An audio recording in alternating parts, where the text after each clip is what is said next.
Kamen Entchev here with Tom Casselman. We're back for some more Salute Your Sports. Had a bye week last week. So did the Chiefs, unfortunately. My Kansas City Chiefs had a bye week as well, Tom. But a lot of good stuff to go over today. Speaking of the Chiefs, we got the Chiefs and Dolphins. Tyreek Hill against Kansas City. Not at Arrowhead, not in Miami, but in Germany. 8:30 a.m. kickoff. I might be up for that one. You know me, I work nights. I work a night job. I'm not a morning person. You can pull through for your conference championship matchup. You'll pull yeah, through. Right. That's my preseason pick. Chiefs and Dolphins, 8:30 a.m. wake up call here in the Chicagoland area. We do have ourselves plenty of other big games. The Cowboys and the Eagles, one of the best rivalries in football. You know, this is kind of going to be like a game that it's either division race is over if Philly wins, or division race is on if Dallas wins. We have the Bills and the Bengals, two of the preseason favorites, two teams that have, quite frankly, underachieved. Although Cincinnati kind of seems to be back, especially after that San Francisco game. So that'll be a big talking point. I know we had a couple trades in the NBA, NFL. We may briefly touch on them, but a lot of stuff to get through. We got our NBA season preview. Who's going to make the championship? Who's going to win the whole thing? Who's going to be MVP? World Series, Rangers up 3-1. We'll talk about whether that series is done or not. And the first college football playoff rankings are out. Tons of controversy there. Cannot wait to get started, Tom. How are you doing today? I'm doing fantastic. We're coming off a week where we did have a sports equinox where we had MLB, NFL, NBA, NHL all on at the same time. So we're in this really wonderful time of year. I mean, if I didn't have the rundown in front of me, I would lose track of all the things that we're going to be talking about on the program today because there is just so much to get into. And of course, we're going to start with the NFL's global conquest to try to play in every single country, every single continent. Bring it to Bulgaria, baby! Bulgaria! I look forward to the Antarctic matchup the most, quite frankly. I think that one's going to be sparsely attended. Whoa. But like you said, Frankfurt, much more seasonable, much more well-attended. We're going to have, like you said, the Kansas City Chiefs and the Miami Dolphins, a premier matchup that, I mean, good for the NFL for putting a big product like this in Germany. I believe this is one of the, if not the first, one of the early games that's going to be played in Germany as far as a regular installation. And unlike what we've kind of seen out of a lot of these London games where there's a lot of Jaguar play, there's a lot of these, not necessarily big games, NFL's putting arguably one of their biggest regular season games in a non-primetime spot as far as the U.S. audience goes, which means they want people seeing points over in that part of the world. There's not going to be any, 1-0, 2-1 scores here. This is going to be potentially really high flying as far as the scoring goes. Potentially. I have my doubts on that a little bit. Christian Pulisic put it well. You know what 2-0 and 3-0 is? That's 14-0, 21-0. It sounds a lot higher scoring when you add 6 to 7 points on it. Just to say, as a soccer fan, Tom, keep that in mind. I'm not very familiar with the metric way of doing math. I'm an empirical math guy, but it's not your Chiefs thing. And Dolphins. I mean, what are we getting into as far as this matchup goes? What are you looking for? Because I have a couple things that might not necessarily impact the outcome of the game, but I think we're going to see a different football game than what we'd actually want. Interesting. Well, I can't wait to hear what that is exactly. So real quick, the Jaguars are legit now, but I do agree with you. In the past, they were not a legit for a team. long while. Yeah. For a long while. This is probably the biggest international football game in the history of the NFL. You've got two teams that are 6-2. You got high-powered players like Mahomes, Kelsey, obviously Tyreek Hill, Tua. These are big names. These are big teams. These might be two top 5 teams in the league, certainly teams that are in the discussion for the playoffs, the conference championships, and the Super Bowl. So like you said, NFL got a big one overseas. My only thought, apart from the game itself, is I would have liked to see Tyreek Hill back at Arrowhead Stadium. Chief fans love him. That would have been a fun thing to see. But as far as this game, this is going to be a great game. Can it go either way? 100%. The thing I'm looking at, Tom, is the Chiefs have the second best pass defense in the NFL. Statistically, second least yards per game allowed passing in the league. Meanwhile, the Dolphins have probably the best passing game in the entire NFL. They're throwing the ball all over the field. So it's something's got to give type matchup. Great offense versus great defense in the modern NFL. That typically tends to lean towards the offense. But then again, Kansas City has a pretty good offense on the other side. The Denver Bronco game was a disaster. Mahomes had the flu. Mahomes seems to be superhuman, but he was not Michael Jordan against the Utah Jazz in that game. They did have 3 fumbles, though. So, fumbles are a little fluky. Kansas City, Tom, has one game every year where they just completely have their off day. They played down to the competition. It was the Colts last year. It was the Broncos this year. As far as Kansas City, I'm not concerned personally. I know they want another receiver. I know that's something they want. But again, the numbers compared to last year, as far as yards per game, are almost identical. They were actually identical, I think, prior to this last game. So they just need to finish the drives, clean up the turnovers, the penalties. Mahomes, Reed, and Kelsey will do that. So I'm not really concerned about the Chiefs' offense. For me, Miami's defense isn't very, very good. So that's where I lean the Chiefs. Just a couple of stats, Tom. The last time Kansas City lost 2 games in a row, 2021, early on in 2021. The last time Kansas City lost in November, Tom, 2019. You can probably see where I'm leaning here. I just don't see Kansas City losing back-to-back games. They're not going to stop Tyreek Hill. You cannot stop Tyreek Hill. You can't teach speed, Tom. But if there's one team that can contain him, limit him, maybe he gets 70, 80 yards instead of 150, it's the Chiefs. They used to go up against this guy in practice often. Andy Reid, Spagnuolo, they know exactly what Tyreek Hill is about. Their secondary is amazing. They will have ways to limit Miami, not stop. I'm not saying they're stopping Miami, but they will limit them. There's the age-old question with Miami. They're great. They're 6-2. They're 2 games against good teams. They lose by double digits to the Bills. They lose by double digits to the Eagles. I think Miami's going to figure this out eventually, but I'm not ready to say that they're going to do it this week. So I think, Kansas City is the better overall team. They're the clutcher team. They've won these big games in the past. The big thing that you'll probably talk about is the jet lag. I know you, Tom. There's the jet lag, over in Germany. You and I both have traveled internationally. Correct me if I'm wrong, your personal take. I would say it takes about a week to get used to it, which is roughly what they have. So depends on each person to person. Are they fully used to it by Sunday, or is it more of like the Monday, Tuesday that they're used to it? So that's the question there. Obviously, for us, I do quite a bit of walking, on an international trip. We're always out and about, but we're not doing the same intensity as a football game. So of course not. Yeah. how do these guys handle the jet lag? I know that's what you'll be talking about. So I got the Chiefs winning this game. It's a 1.5 point spread. It's such a low spread, virtual pick 'em almost on a neutral field. But give me Reed, Mahomes, Kelsey. Give me the Chiefs. Yeah, I think I'm going to lean Chiefs a little bit as well, because you say, who can stop Tyreek Hill? I mean, he scored a touchdown, but Eagles held him to 88 yards. That was the only touchdown, by the way, that Miami scored against the Eagles. And then, that's a Buffalo bad game for Tyreek. 88 Buffalo yards. held him down to 58 yards. So there's a couple different teams that have been able to contain Tyreek Hill and this Miami offense. And quite frankly, the Kansas City defense, more than the offense, could be responsible for that. I know what you're saying. I hear what you're saying about the fumbles and everything, but outside of the Chicago Bears game, there's been something off about this Kansas City offense all season. I mean, we're looking at 20, 17, 23, 27, 19, 31 against the Chargers, and then just 9 against the Broncos.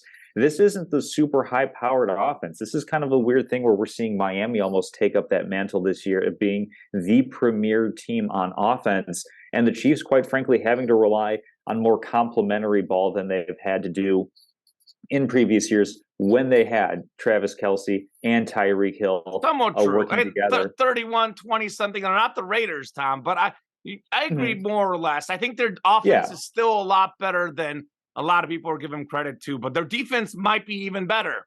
That part, yeah, I mean, the defense is going to be the key to this matchup because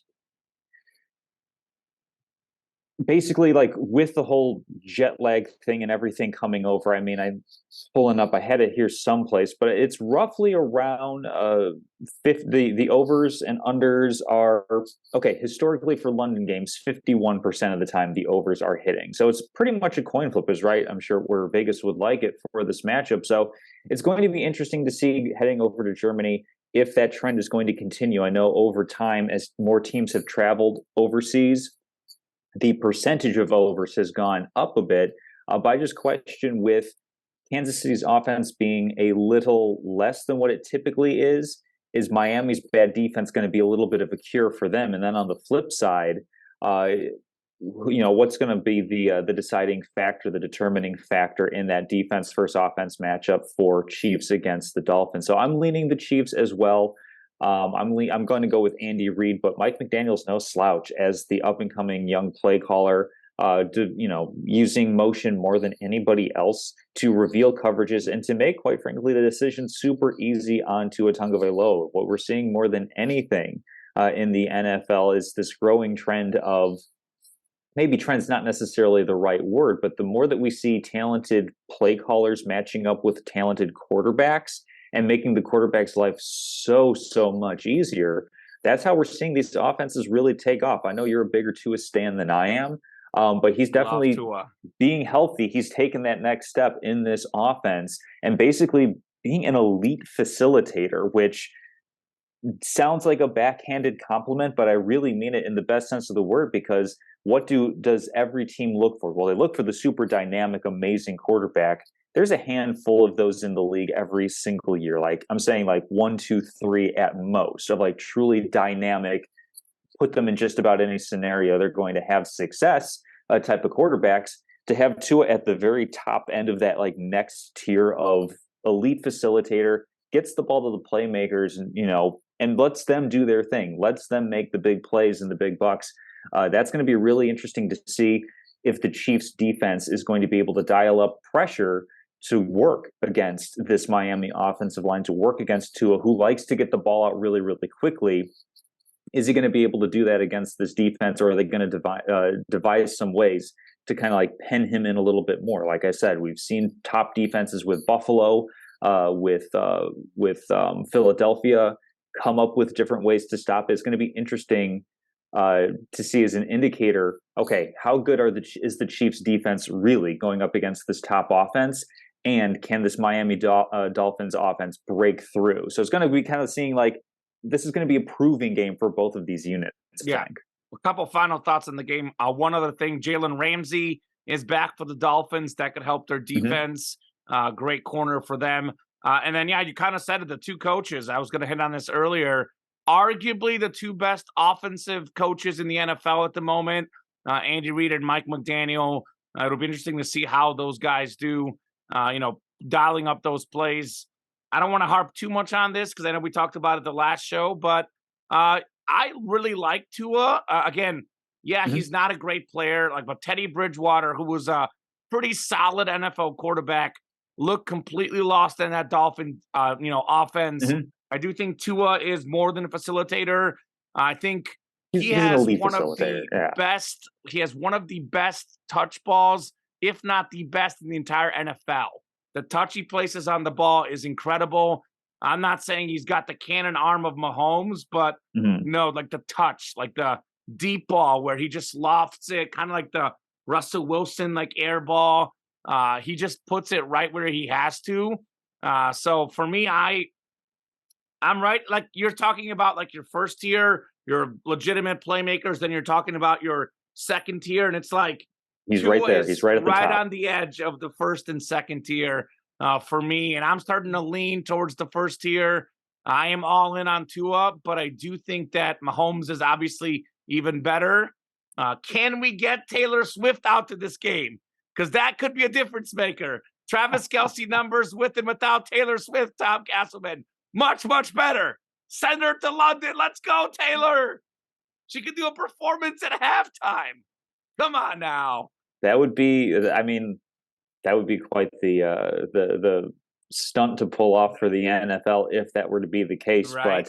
But yeah, I mean, interesting matchup, like you said, kicking off this NFL Sunday, and another great one. I mean, we get a really nice divisional rivalry matchup here with the Cowboys and the Eagles in the NFC East. We've got the Eagles currently a game ahead, so to speak, 7-1.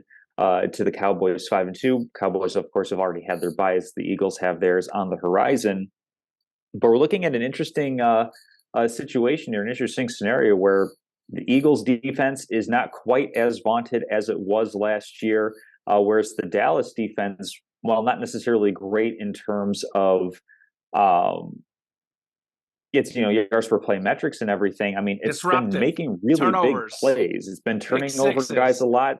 In fact, we're looking at a point differential of plus 77 for the Dallas Cowboys. They're only allowing 128 points so far this season. Some of that's based on the opponents that they have played, but that's still a remarkable thing. You still got to convert on those opportunities. Whereas the Eagles a point differential of plus 52. So I think this one, I don't know if I'm going to say it's necessarily even. The Eagles are at home, which I think gives an even bigger advantage for them being away from Jerry World. But this is certainly going to be a proving game again for the Dallas Cowboys of kind of like, hey, you've gotten these big blowout wins. You let one go on the road against the Arizona Cardinals, a scrappy but ultimately not very talented team. And then you got your doors blown off out in San Francisco going up against the 49ers. So, how legitimate are the Dallas Cowboys? I think winning and losing isn't necessarily going to be my metric. If they're in the game, if they lose a single possession type of game, I'm going to say, okay, I feel like Dallas can be considered as a legitimate team, as a possible, top of that second tier out in the NFC, although quite frankly, there might just be a big glob of everybody in the NFC. I mean, we can't even really say San Francisco's in that elite tier anymore, based on how they've been scuffling lately. So, I mean, Kamen, do you have any? I know you're down on the Dallas Cowboys. You have not had them anywhere near the top of the NFC so far this season. Do you think that there is a chance that they can upset the Philadelphia Eagles on the road in a wacky, I mean, all divisional matchups have the potential to be just completely crazy because these teams are so familiar with each other? Or do you think the Eagles are just going to completely smoke the Dallas Cowboys and show there's still that clear dividing line between best and second best? First off, there's always a chance in the NFL. Any given Sunday, Monday, Thursday. Sure. Obviously, the Broncos just beat the Chiefs, and the Chiefs had beaten them every game since Peyton Manning was the quarterback out there in Denver. Mm-hmm. So there's always a chance. I think it's going to be somewhere in the middle. I don't think it's going to be an absolute blowout. I don't think it's going to be necessarily the last play of the game. I think it's more likely that it is the last play of the game. But I would lean the Eagles covering. It's a -3 spread. It has fluctuated. This could move. It's Wednesday now. Could move to 4, could move to 2.5. I think the Eagles probably win by a single score, but maybe it's 4 points. Maybe it's a touchdown. One of those games where Philly's in control, but it's kind of close, but you never feel like they're going to lose the game. It is weird. Like the Niners right now, what's going on there is weird. Think about this, though. Deebo Samuel, I think, is arguably the most underrated player in the entire National Football League. Mm-hmm. You look at how good he was 2 years ago. He add up rushing and receiving yards. Only 2 guys had more in the whole league that year. The Deebo injury, I think, is hurting the Niners a lot. We talk about how much great players they have. Well, they kind of have 2 really good receivers, Deebo and Ayuk. But, it's different when Ayuk can be that one, Deebo slightly better, Ayuk that 1A. All of a sudden, Ayuk is the main guy. Whereas, he's arguably, the number 2, the best or one of the best number 2 receivers in the league. it's different, right? The roles. Part of what makes them work so well is everyone's got that defined role. So all of a sudden you take out one of the biggest pieces, it does make you, struggle. I think obviously Brock Hmm. Purdy, I still like Brock. Obviously, he had some concussions. Is he injured? It's not exactly clear. But I lean towards me liking him, but I obviously the NFL can figure guys out. They can figure teams out. You do something long enough, they start to figure you out. I'm not counting the Niners quite out yet. They are still my second team in the NFC. I do think the Eagles are a class above the rest. They've been kind of up and down, but they have the best record in the league. Part of being a really good team is winning when you're not at your best. Tom, they have one loss this year. One Hmm. loss. Last year, with Jalen Hurts as their starting quarterback in the regular season, they lost one game. Their second loss with Jalen Hurts was in the Super Bowl by 3 points to the Chiefs. This team has been, week in, week out, the best team in the NFL the last 2 years. I say that as a Chiefs fan. Philadelphia is legit. Dallas, I still can't figure out their offense. I really can't, because they are so up and down. They still don't have a second receiver.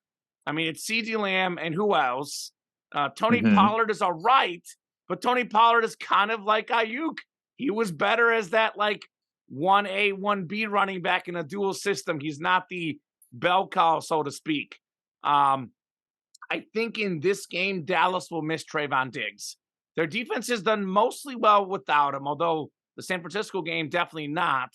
But I think A.J. Brown and Devontae Smith, two top 10 receivers in the NFL, without your top corner, those guys will be hard to cover. I mean, the Eagles just had over 300 pass yards the last game, 4 touchdown passes for Jalen Hurts. The defenses are close. Like you said, Hmm. maybe Dallas has been a little more disruptive. They get more turnovers. I know Philly hasn't been quite as great on that side as they were last year, but you still look at their pass rush. You look at their secondary. That's a pretty good defense for me, Tom. Philadelphia, can also run the ball well. DeAndre Swift. The biggest thing to me is that I think Philly just has more explosive playmakers. Last week, Tom, every single pass, I think it was 15 for 15, Jalen Hurts going to either A.J. Brown or Devontae Smith. A.J. Brown, I saw a comparison. Now, look, I'm not saying he's as good as this guy, but I saw this comparison on ESPN, and it's kind of true, a little bit lesser level, but they were comparing A.J. Brown to Larry Fitzgerald, a guy that if you put the ball up within, Hmm. one-on-one, one-on-two, maybe he's not the fastest guy. Like, he's got decent speed, but he's not the breakaway Tyreek Hill speed. But he's kind of like a Larry Fitzgerald, a Randy Moss, a Calvin Johnson. You throw up a jump ball, he's going to go out there and get it. This guy right now is, I was talking about Debo. A.J. Brown is the other most underrated receiver in the league. Statistically, he might be the second best guy right now. With Jefferson out, behind Tyreek Hill, we're talking about maybe the second best receiver in the game. Then Devontae Smith is easily top 10 in the league, no problem. So I think the Eagles have more explosiveness. One thing to think about, though, Dallas has won 4 of the last 5 in this series. So Dallas has done well. Hmm. I think last year, one of their wins was when Hurts didn't play, though. But still, Philadelphia is much better last 2 years than previous matchups. But Dallas has had the better side of things here, Tom. I just think that I look at, the defenses, I say pretty close. I look at the offenses. I think the Eagles have a clear advantage as far as consistency, as far as playmakers. I think Philadelphia wins, and I think they cover 3 points. I don't think they're going to win by 2 touchdowns, but with Dallas, you never know. What Dallas is going to show up, I don't know. Hmm. Yeah, I mean, we've talked a little bit about the Eagles throughout the season. By the way, they're going to be my pick to win the game as well at home. Kind of winning games, but not really looking dominant early on in the season. And this game is going to be super, super important to the Philadelphia Eagles. I'm not going to necessarily drop, they're 7-1. I'm not going to say necessarily it is a true must-win game, but Niners and let's Chiefs coming up. consider. Let's look at the schedule. Home against the Cowboys, at Arrowhead for the Chiefs. home against the Bills, home against the 49ers, and then Sunday Night Football in Dallas. Well, and then let's follow that up with a matchup in prime time against the Seahawks as well. That is a huge stretch of games where they're just hitting good team after good team after good team. And this is where we're going to kind of see now as the Eagles have seemingly put stuff together. They had a couple of, shaky wins early in the season, of course, dropped that game in the Meadowlands to the Jets, but then, solid win, really good win actually against the Dolphins. And then another good win against the Commanders, where I know that game ended 7 points, but essentially the Commanders were down 14 before they got that last touchdown. But this is going to be really important to establishing for the Eagles, okay, are you going to be at the top of the NFC? Because if you are, not saying you have to go completely undefeated in this stretch, but you got to go 500 at the very least against all these tough teams. And it's a really difficult gauntlet. If we see that they haven't really figured things out, I mean, Jalen Hurts had that pretty atrocious 3-interception game against a strong Jets defense. Well, Dallas Cowboys are good at turning over quarterbacks as well, or at least converting on the opportunities, I should say, to turn over quarterbacks, to turn over opposing teams. So this feels like an equally important game for the Eagles as it is for the Dallas Cowboys. I know you mentioned that statistic that the Cowboys kind of sort of have the Eagles number a little bit. I don't know how much credence I give to that as necessarily predicting the outcome of this next game. I'm just saying. Yeah. But no, it's definitely a valid concern given that a lot of the pillars on these teams are still in place from these matchups. We're not talking like, oh, this is the record over the past 10 years where you have so much turnover. It's going to be interesting to see. I mentioned earlier how the Eagles kind of sort of limited Tyreek Hill. Like he got 88 yards and a touchdown, but needed 11 catches to reach that number. We just saw CeeDee Lamb go absolutely crazy against the LA Rams. Are the Eagles going to be able? Are the Eagles going to be able to find a way to limit CeeDee Lamb so that it's closer to that Tyreek level than it is to what he had against Los Angeles this past week? So I'm going with the Eagles as well on this one. I'm going to lean toward the Eagles are kind of figuring it out, that the Eagles are now getting into more of a rhythm, involving A.J. Brown as their primary receiver. I know that stinks for Devontae Smith fans because he's a good receiver in his own right. But at this point, it's like, okay, you're the younger player. You're going to be a little bit more complimentary because we have to go to a guy who is right there in the conversation with Tyreek Hill as the best wide receiver in the NFL at this point. So I'm going to go with the Eagles on this one as well. And this is going to dovetail into the Bengals and the Bills matchup. One more time. Before you go, I just had one more point and one more question. Yeah. Can you tell me what Dallas's best win has been this year? Because I know you're talking about how I'm skeptical of Dallas. Well, I have my reasons. What is Dallas's best win this season? Are you looking at their schedule? I'm looking at their schedule right now. I'd say, beating the Rams, a decent to middle of the road team by 23, I think that's pretty significant. I'm a little bit higher on the Chargers than you are, so I think that the 2017 win is also a pretty decent win. But yeah, Patriots, Jets, and Giants haven't shown overly much as far as being good teams this year. Maybe the Giants from the standpoint that the Cowboys were able to put up 30 on them. So I would say that the Cowboys don't necessarily have great wins. They have a couple of solid wins to their resume, though. Decent to okay. As far as NFL records go, they have one win against the winning team with the winning record. It's the Jets, and that was the first game that Zach Wilson took over at quarterback. That was at home for Dallas. That was back when they still had Trayvon Diggs. So we talk about this being a prove-it game for the Dolphins, against the Chiefs. This is a prove-it game for Dallas. Because they have not beaten anybody, Tom. They have not beat anybody. Yeah. Not a single team. They might have not beaten one. They might be the beneficiaries of the soft schedule coming up too. Even if they lose to the Eagles, they've got Giants and Panthers coming up, followed by Commanders, and the Commanders traded away like half of their bloody team at the trade deadline. So only getting better.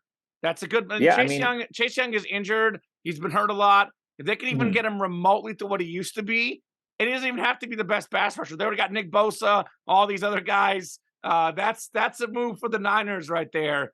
That could help them. Absolutely.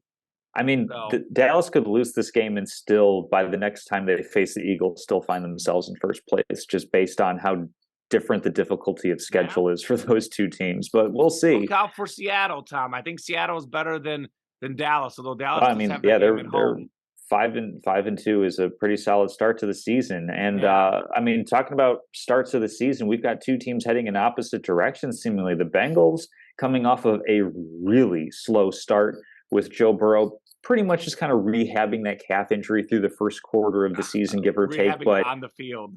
on the field, and we saw like Bengals offense all out of sorts, and their defense kind of, it's the Bengals defense is what it is. It's not amazing, but it's not awful either. It's above Whereas the average. Bills we've seen have some like really, really good wins. And yet they're 5-3. I mean, that early loss to the Jets that was with a bunch of Josh Allen interceptions and a punt return touchdown in overtime type of thing.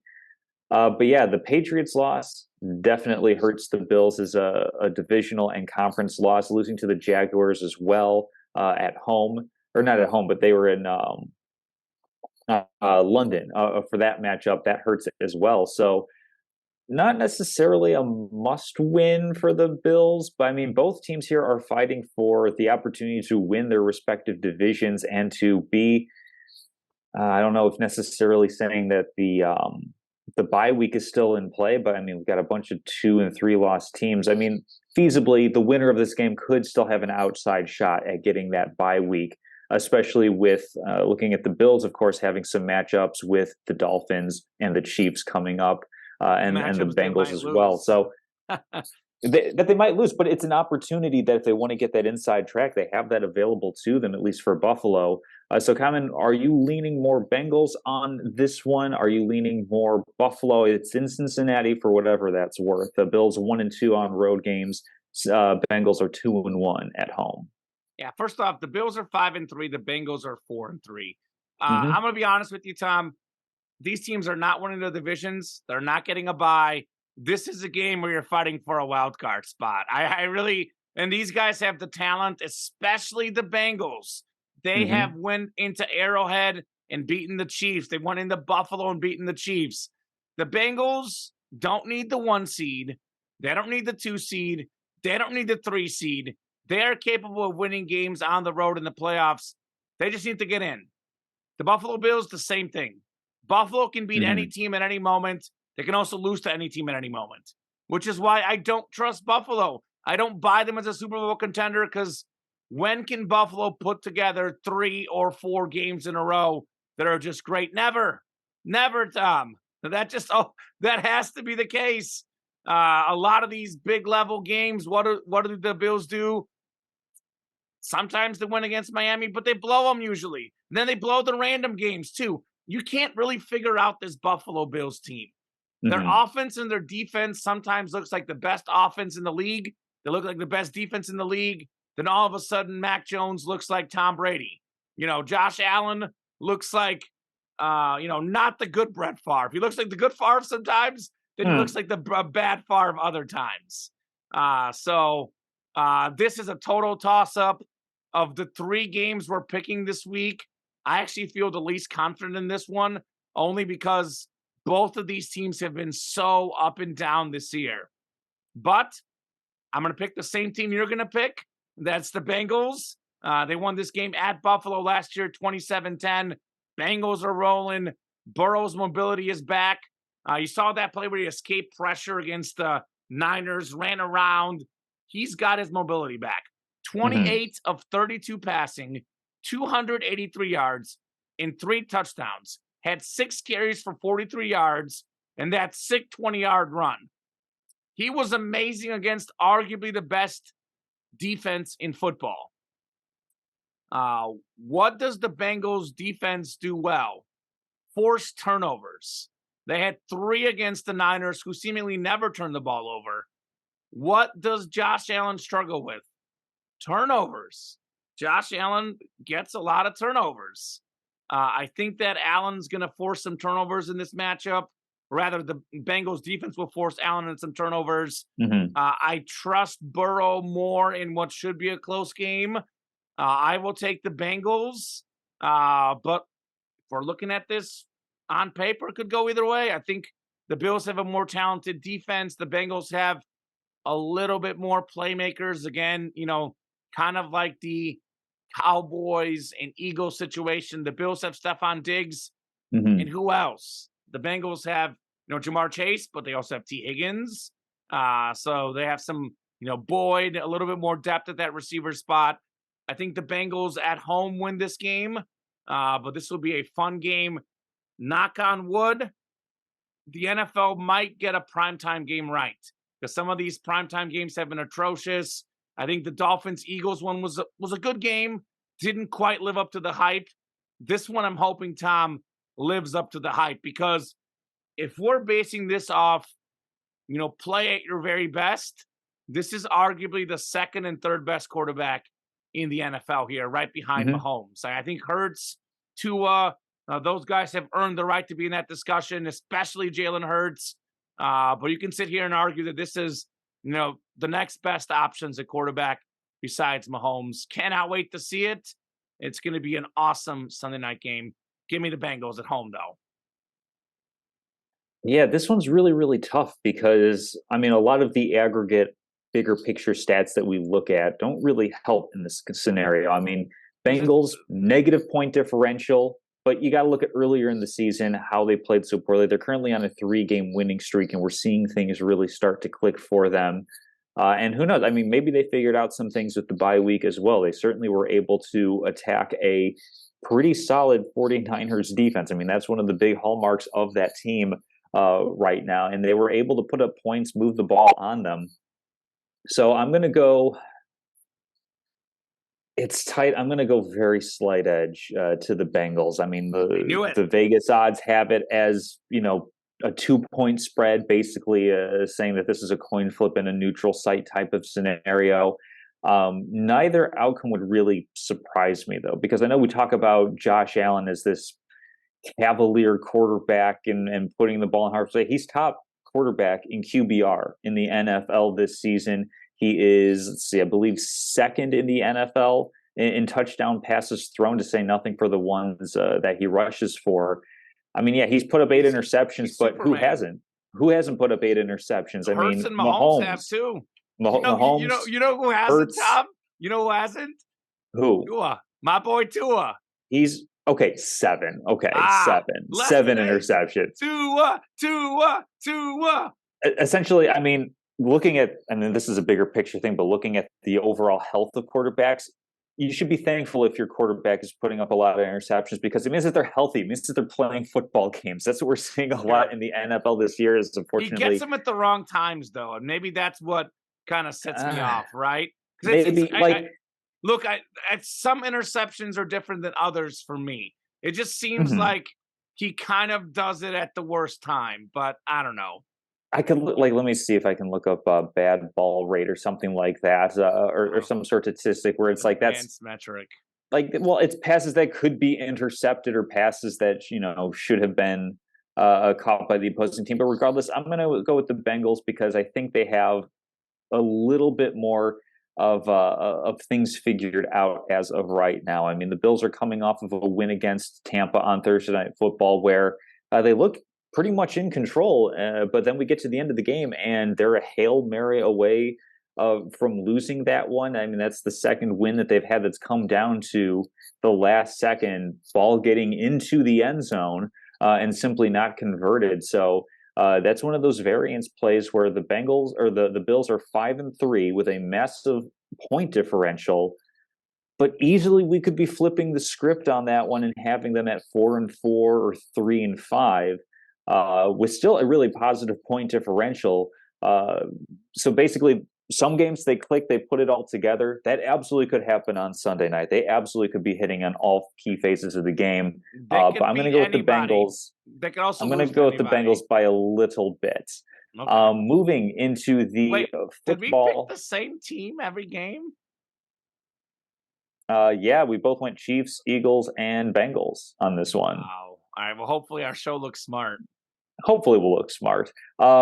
Looking at the college football playoff, this is a place where folks, very smarter folks than you and I, are putting together these rankings. And to Maybe. be honest, Maybe. I don't know, Tom. I don't know if they're okay, so smarter the than you fact and that you and I. I both, the fact that you and I both have the initial inclination of I'm looking at this and I'm just not really understanding here. We've got really it's a discussion of five teams for the top four spots At the in the moment. initial rankings because the top five teams are all undefeated at 8-0. I mean, technically, Air Force is also 8-0, but we will be omitting them for the purposes of this discussion.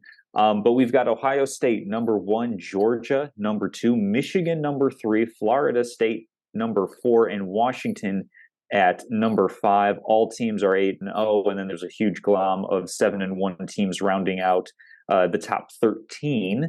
But Kamen, do you think that the playoff committee got this one right initially? I mean, I know the proof is going to be in the playing as the season goes on, but I thought you as were about of to say the pudding. well, yeah, but I wanted to change it a little bit because it's going to Okay. be, they got to play the games to figure it out. Okay. This is a scenario where if the college football playoff were to start today, did the committee get it right? Yeah, that's a great question because you and I both know this. The original college football playoff rankings are, I don't want to use the word meaningless, but not that important because there's plenty of Mm-hmm. time for things to change. But no, they didn't get it right. Absolutely, they got it wrong. There's two Yeah. things that I think they got wrong with this one. Number one, I'll start at the top. They have Ohio State number one. They've got Georgia number two. Georgia's number one in the AP Top 25 poll. Ohio State's number three. So they love Ohio Mm-hmm. State right now. Ohio State beat Notre Dame by 3 on the last play. They beat Penn Mm-hmm. State by 8. It was Mm-hmm. actually a 2-score game. I know Penn State got a late touchdown, but essentially they had 1-score games in their two good teams they played. Look, I get Georgia has not played their toughest SEC games yet. I know they've had some first half struggles, but that's kind of expected with a new quarterback, if I'm being honest. I mean, they've had a guy, Stetson Bennett, who at the college level was a phenomenal quarterback the last few years. I'm not really blaming some of the first half starts really on more than just getting new guys in the system. They just beat Florida by 43-20 without Brock Bowers, their top tight end, maybe the best player in college football. They recently beat Kentucky now 51-13. I mean, Georgia's putting it all together at the right time. A lot of their players are gone. A lot of their players are back. This program has lost one game the last 3 years, Tom. One game the last 3 years. I know we want to say it's a new season, it's a new program, but Kirby Smart's still there. Brock Bowers is there. Georgia does not lose. I just don't see how they're not number one. They've Mm-hmm. been really, really dominant. They're clicking on all cylinders. Ohio State has looked very good. I'm not saying they haven't, but they haven't been convincing in these, closer matchups. Their offense could be a little bit more explosive. I think Georgia, for me, has to be number one.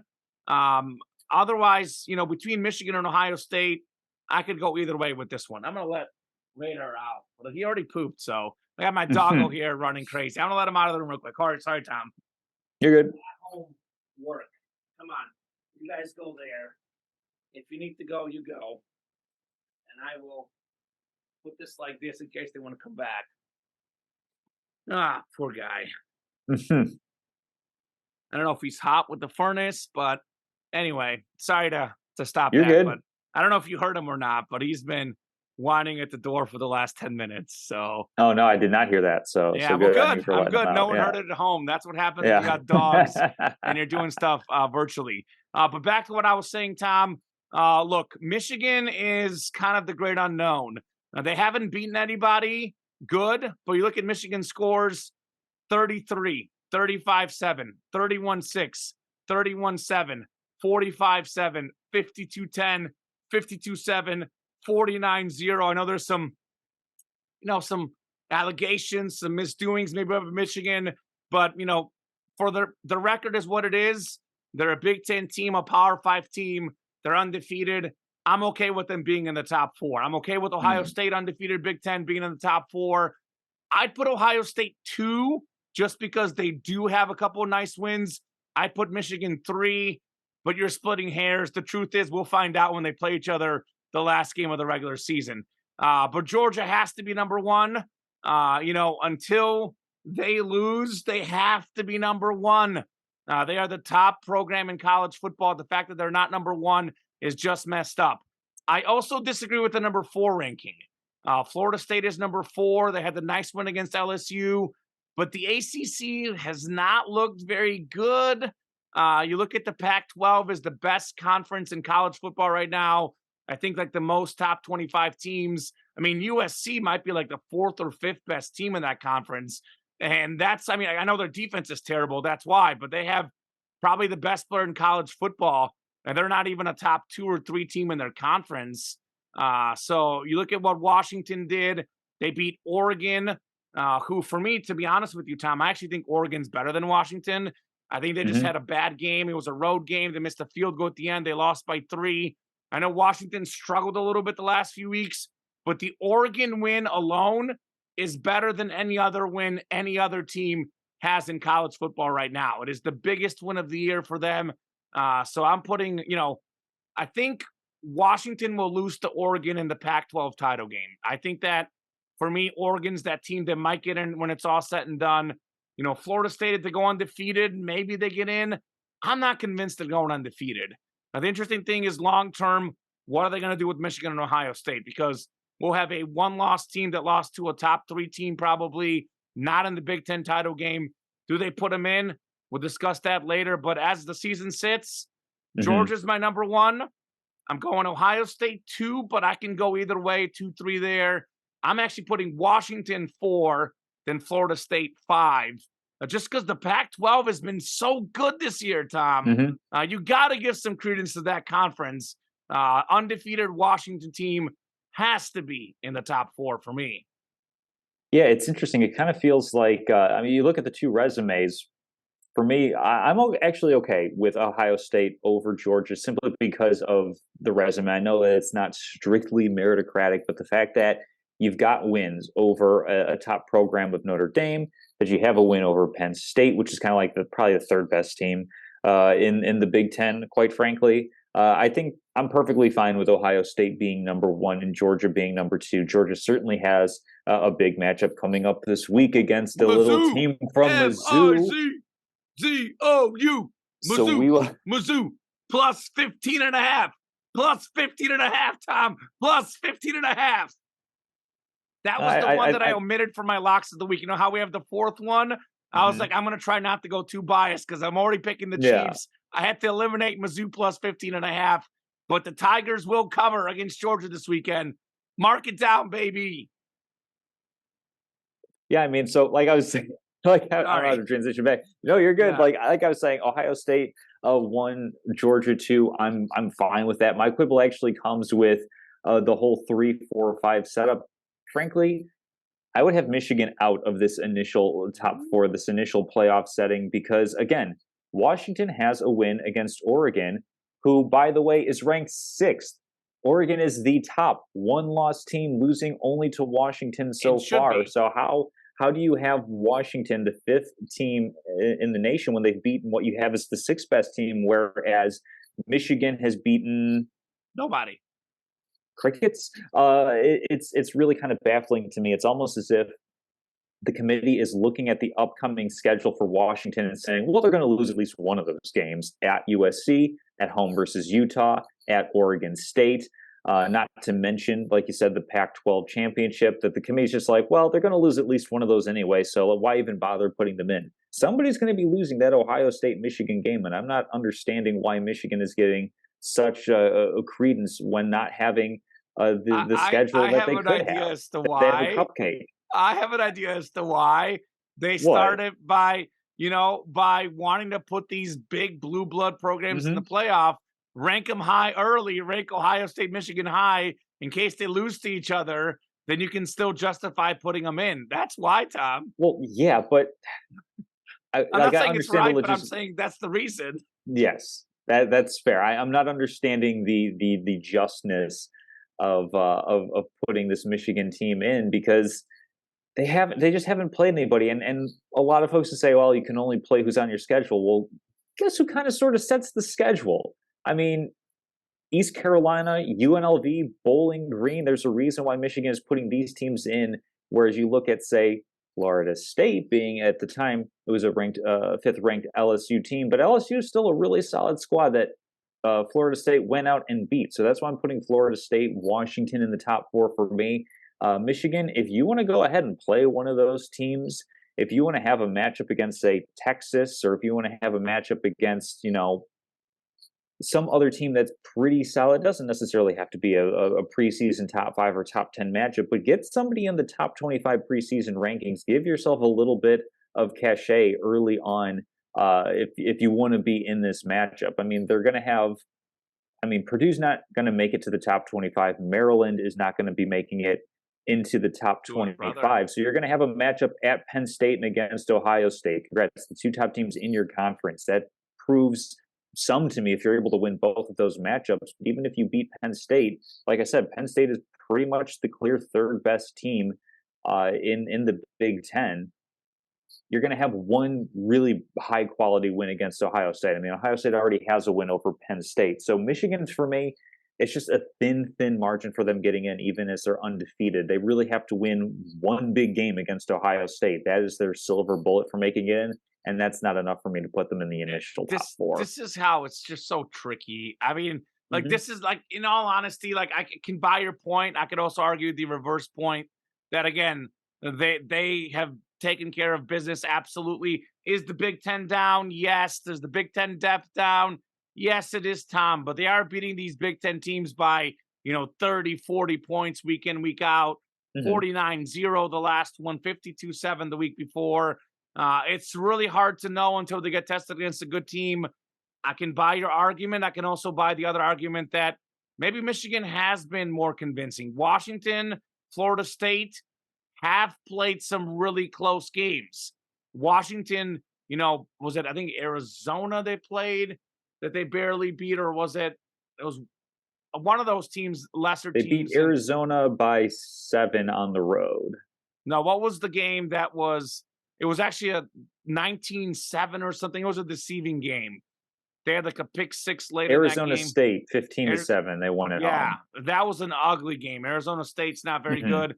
Like, that's the argument that, like, some of these, I mean, the Pac-12 is the best conference, but some of these, maybe. Again, SEC, obviously.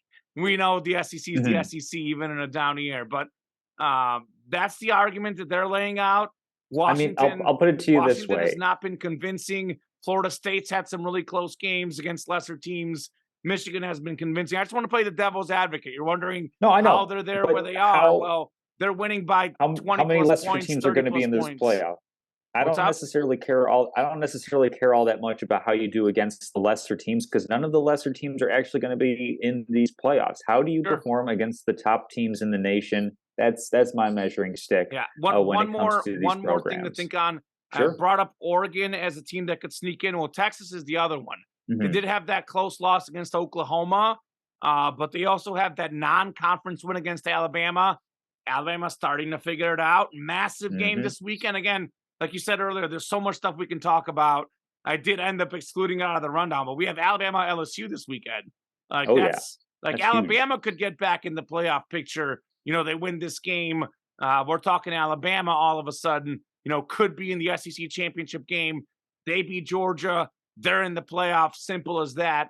Roll Tide. So, and I do think Alabama's going to beat LSU, by the way, just because LSU has zero defense, although their offense is unbelievable. So it's going to be a close game. It is not going to be the 9-6 Alabama game, an LSU game we saw in college, Tom. This is going to be like a 37-34 like game or something crazy like that. But look out for Texas. Look out for Oregon. Those are probably, and then obviously those are my two teams that could, get in these rankings. I buy your point, but it's just a little early to know with Michigan. I can also see why they put Michigan in. Yeah, because their wins have been pretty good. Like look out for Texas. Amount of points they won by. Look out for Texas is a huge sentiment in baseball as of right now, as the Rangers absolutely smoked The Diamondbacks, I know that the Diamondbacks put up some runs later in that game to make it 11-7, but that was not a particularly close game as the Diamondbacks went with a bullpen approach, and that did not really pay off for them. The Rangers went with Andrew Heaney starting in Game 4 to get them the 3-1 lead, and this is a pretty significant win for the Rangers because Adolis Garcia and Max Scherzer are both now off the postseason roster due to injuries that they suffered in Game 3 of the World Series. So for Texas to come out and win that game, I mean, variance is king in the MLB postseason, and when you take away two significant pieces of your team, the sooner you wrap this up, the better. So we've got, I believe, Game 5 this Wednesday night, possibly the deciding game between the Texas Jonathan Deutsches or the Jonathan Deutsch Rangers. We'll see. We'll check in on our longtime college friend how he's doing with his hometown team, possibly going to be closing out their first World Series. But we've seen the Diamondbacks play spoiler throughout this postseason. I mean, they were down 2 games, went into Philadelphia and won that series. So it's certainly not over for them, especially as they have their top 3 starters with Zach Allen, followed by Merrill Kelly, followed by Brendan Pfaadt playing in Game 7 if it gets to that point. So Arizona not quite done yet.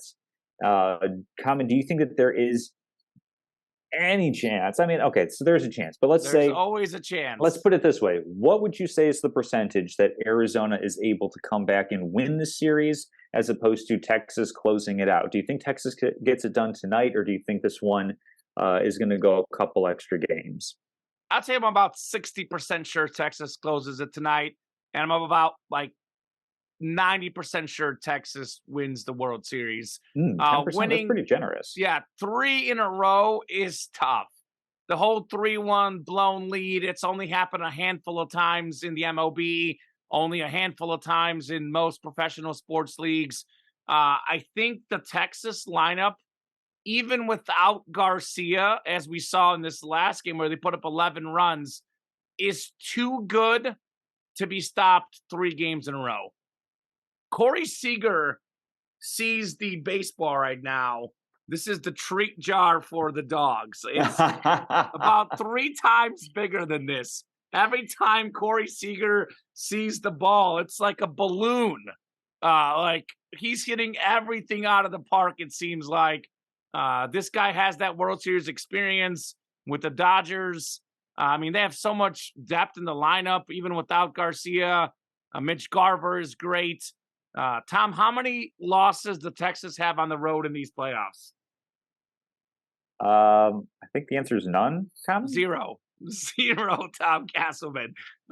These guys... It's a little early for trivia. Right? I had it later in the rundown. Look, these guys are road warriors. You mentioned Zach Gallen. Well, guess what? His ERA is over 5 at the moment in the postseason. He has not been himself. Small sample size, but yeah. I think that Texas gets it done tonight in Game 5. I do agree with you. No Garcia, although as much as I love Max Scherzer, and I love Max Scherzer so much, he's maybe my favorite baseball player. He's the Mizzou Tiger. Max Scherzer has been injured these playoffs. He started well this last start, pitched a couple innings before the injury. He was doing good. But the other 2 starts he made in the playoffs, he was abysmal. They haven't even needed Max Scherzer in these playoffs. He was maybe going to be used out of the bullpen, but he was the Game 3 starter. I guess maybe in Game 7, but I don't think they were looking at him, a guy coming off an injury as a guy that was going to pitch, 7 innings, in a World Series game. So obviously you want to have everyone on their roster. It doesn't help that he's out, but it doesn't hurt him much. The Garcia one probably hurts a little bit more. But personally, Tom, I think Texas gets it done tonight. I really do. It's a virtual, toss-up. So betting wise, an update. I love to bet, besides the show. Doing decent. I've been doing very well college football. I was doing well NFL prior to last weekend, which was not great. But baseball has been the one that's been bad for me. So I say you can always fade my picks. I actually have Mhm. stopped betting baseball because it has not been going great of late, but I'm going to put some money on the Rangers tonight. It's almost a virtual pick 'em. They've got the better lineup. They're playing unbelievable baseball right now. I think, like you said, they see that finish line and they're not going to mess around. They actually, not that they did it intentionally, but the Astro series got a little too close for comfort. I just don't see that happening. Bruce Bochy, their manager, has won a bunch of World Series. So give me Texas tonight. The lineup Mhm. depth is too much. I think Texas puts up a bunch of runs tonight. They close out the World Series in 5. My original prediction, by the way, was Rangers in 6. I say one less game, Rangers in 5. It's done tonight. Yeah, I'm kind of feeling like it might be that way, especially because Arizona went with a bullpen game last night and went through a lot of different pitchers. And I say last night because that's important because they're pitching again tonight. And if Zach Allen is a little bit off, you're going to have a taxed bullpen. And of course, being down 3-1, I mean, Troy Lavella is going to throw everything in the kitchen sink, given that there's going to be a day off for Thursday, and then they'll be picking up Game 6 on Friday if it gets to that point. But basically, Bruce Bochy, Hall of Fame manager, multiple World Series winner, he has all the leverage in this situation where he can manage for the rest of the series, having a couple of wins in his back pocket. Where Lavello doesn't have that luxury as far as when to pull guys. All of his decisions are going to be greatly magnified as far as this game goes and the rest of the series goes. And this is where just getting farther and farther into the postseason, this is where, we talk about variance, but this is where also where talent comes into play because we're not having these short series that Arizona was able to breeze through early on with just their top, 2, 3 starters. This is where having a bit of a deeper team is beneficial. And it's just that the Rangers, now that they have a great rotation, either, quite frankly, they were able to just slug their way through it in a way that Arizona isn't necessarily built. That said, base running and defense are going to be able to carry you pretty far. It's how Arizona has gotten to this point. So I would probably say 5% chance that Arizona comes back and wins this series. I think that's, Ooh, that's even less I than me. I say yeah, no, 10. I don't think it's terribly likely at all. I think that I'm with you. If I had to pick how many games, I'm more inclined to say Nathan Eovaldi is going to be on He's his been game. He's great. going to see the World Series in his sights. He's already won one with Boston. So for whatever the intangible is worth of having been there, having done that, dealing with that pressure, I mean, of course, Arizona is going to have a ton of pressure on them because they're about to be eliminated. But there's a ton of pressure for Texas as well of, oh my gosh, we are on the cusp of history, of greatness, of achieving something that we all dream of, growing up in our backyard. So Sure. I'm going to go with the Rangers on this one. It's going to be important that they wrap this up as quickly as they can, though, because, like I said, those injuries, in particular to Adolis Garcia, their cleanup hitter, it's or third hitter. He hits third. Corey Seager bats second in the lineup. It's going to be They're really so important to good, get that both cleaned of up. them. I already used my Steal a Base, Steal a Taco promotion. Got my Doritos Oh, Locos fun. Taco. So I know Was you that will not Cattell be Marte cashing got in. that one for you? Yes, it was. Thank you, Marte. Doritos Locos Tacos free for me. Let's go. Well, long gone are the days where 100 points could get you a Big Mac or a taco or whatever at an NBA game. NBA season has already tipped off with a first couple of games so far this season. And as you might suspect, some of the best teams are playing some of the best basketball. In particular, the Denver Nuggets are amazing. They're just picking up right where they left off. Yep. As aggravating as that must be for Nikola Jokic, he already cannot wait for the season to be over, and I think he's going to be Those resentful if Denver horses. goes all the way to win another championship because that's going to be an extra 2 months that he has to be over here doing his job. I think he'll do it. He'll survive. Mr. Serbia, horses, dancing. I got to say, the Nikola Jokic videos and stories and articles you read Hmm. about what he does in Serbia, the man is living his best life. An absolute Incredible. legend, Nikola Jokic. Hats off to you, my friend. I just think it's so marvelous and wonderful that somebody as talented and amazing at a sport that pays tens to hundreds of millions of dollars to you in your career is so fed up with what he has to do. Like Right? that tickles me to no end, given, just all the jobs that all of us work in our day-to-day lives. And we all think about, oh man, I wish, I'm working for the weekend, or if I'm a teacher, I'm working for summer break. And Nikola Jokic is just like, I just want to go back home to Serbia where I can be around my horses. That's all I really want. But I just Can had you to be blame him though? cursed I with mean, look, it. if you could just get yourself No, 2 or no, I 3 months can't. off, Tom, I I can can't. But blame the we look, man. but we For the look at record, I do players think he's like, very focused on the finals. mhm, That's an honest approach. He's sure. not taking any of these playoff games. No, No, no, no. no I doubt know, about it. but we look at the singular focus of a LeBron James, a Michael Jordan, a Kobe Bryant, all these guys that are honed in and laser focused on winning, winning, winning, winning. And Nikola Jokic is just like, we won. Now I have to go to the parade. I got to push back my flight. We Maybe got all that this. Thing. helps him though. Maybe he doesn't feel the pressure. He certainly plays like he doesn't feel the pressure, right? Yeah, like hey, if we worst thing that happens, I go home to my horses. I'm still a Right. millionaire type of thing. Life life goes on. But anyway, we've got. There's a ton of stuff that we could talk about with the NBA. I mean, there's already an early in-season trade. We already have Victor Wembanyama playing phenomenal basketball. Chat No Holmgren, surprise. another unicorn, a lengthy unicorn, Real quick, Tom, starting off his rookie season really well. when you mention this, just a quick response from Sure. you and from me, because we'll do NBA MVP, then we'll give our conference predictions. James Harden to the Clippers. Do you like it? Does that make him better? Where do you land on that trade? Like, are they a contender? Yeah, Let me put it that way. yeah. In fact, we can just jump.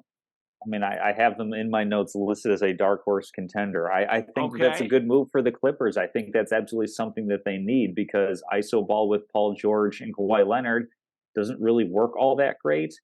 And there's some statistic where when Russell Westbrook is running point more often and the usage for George and Kawhi are going down, they're actually a much better team. So bringing in Makes James sense. Harden, who is a really willing passer, more than 10 assists per game last season, if he's just facilitating for those guys, yeah, their individual usage rate and the amount of time per possession that they're holding onto the ball is going to go down. But I think it's going to make them more effective because distributing isn't really either of their games, and running more of an offense, I think, is going to be good for the Clippers. So, they're not going to be my favorites or anything Okay. in the stretch of the imagination, but I think that's definitely a good move.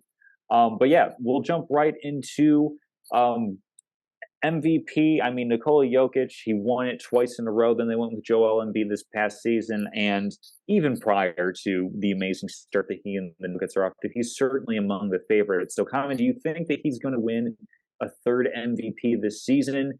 Do you have somebody else part of the field that you think is going to be MVP, whether it's from voter fatigue or anything else, like somebody who can have truly a transcendent performance and actually beat out Nikola Jokic for this award? Yeah, voter fatigue is very, very much a thing, Tom. This is very much something we have to consider when it comes to the MVP voting. It is something that's very important. Real quick on James Harden, I Mm-hmm. agree it's a good move, makes him run offense. I still don't know if it's going to work because these guys all still might get injured.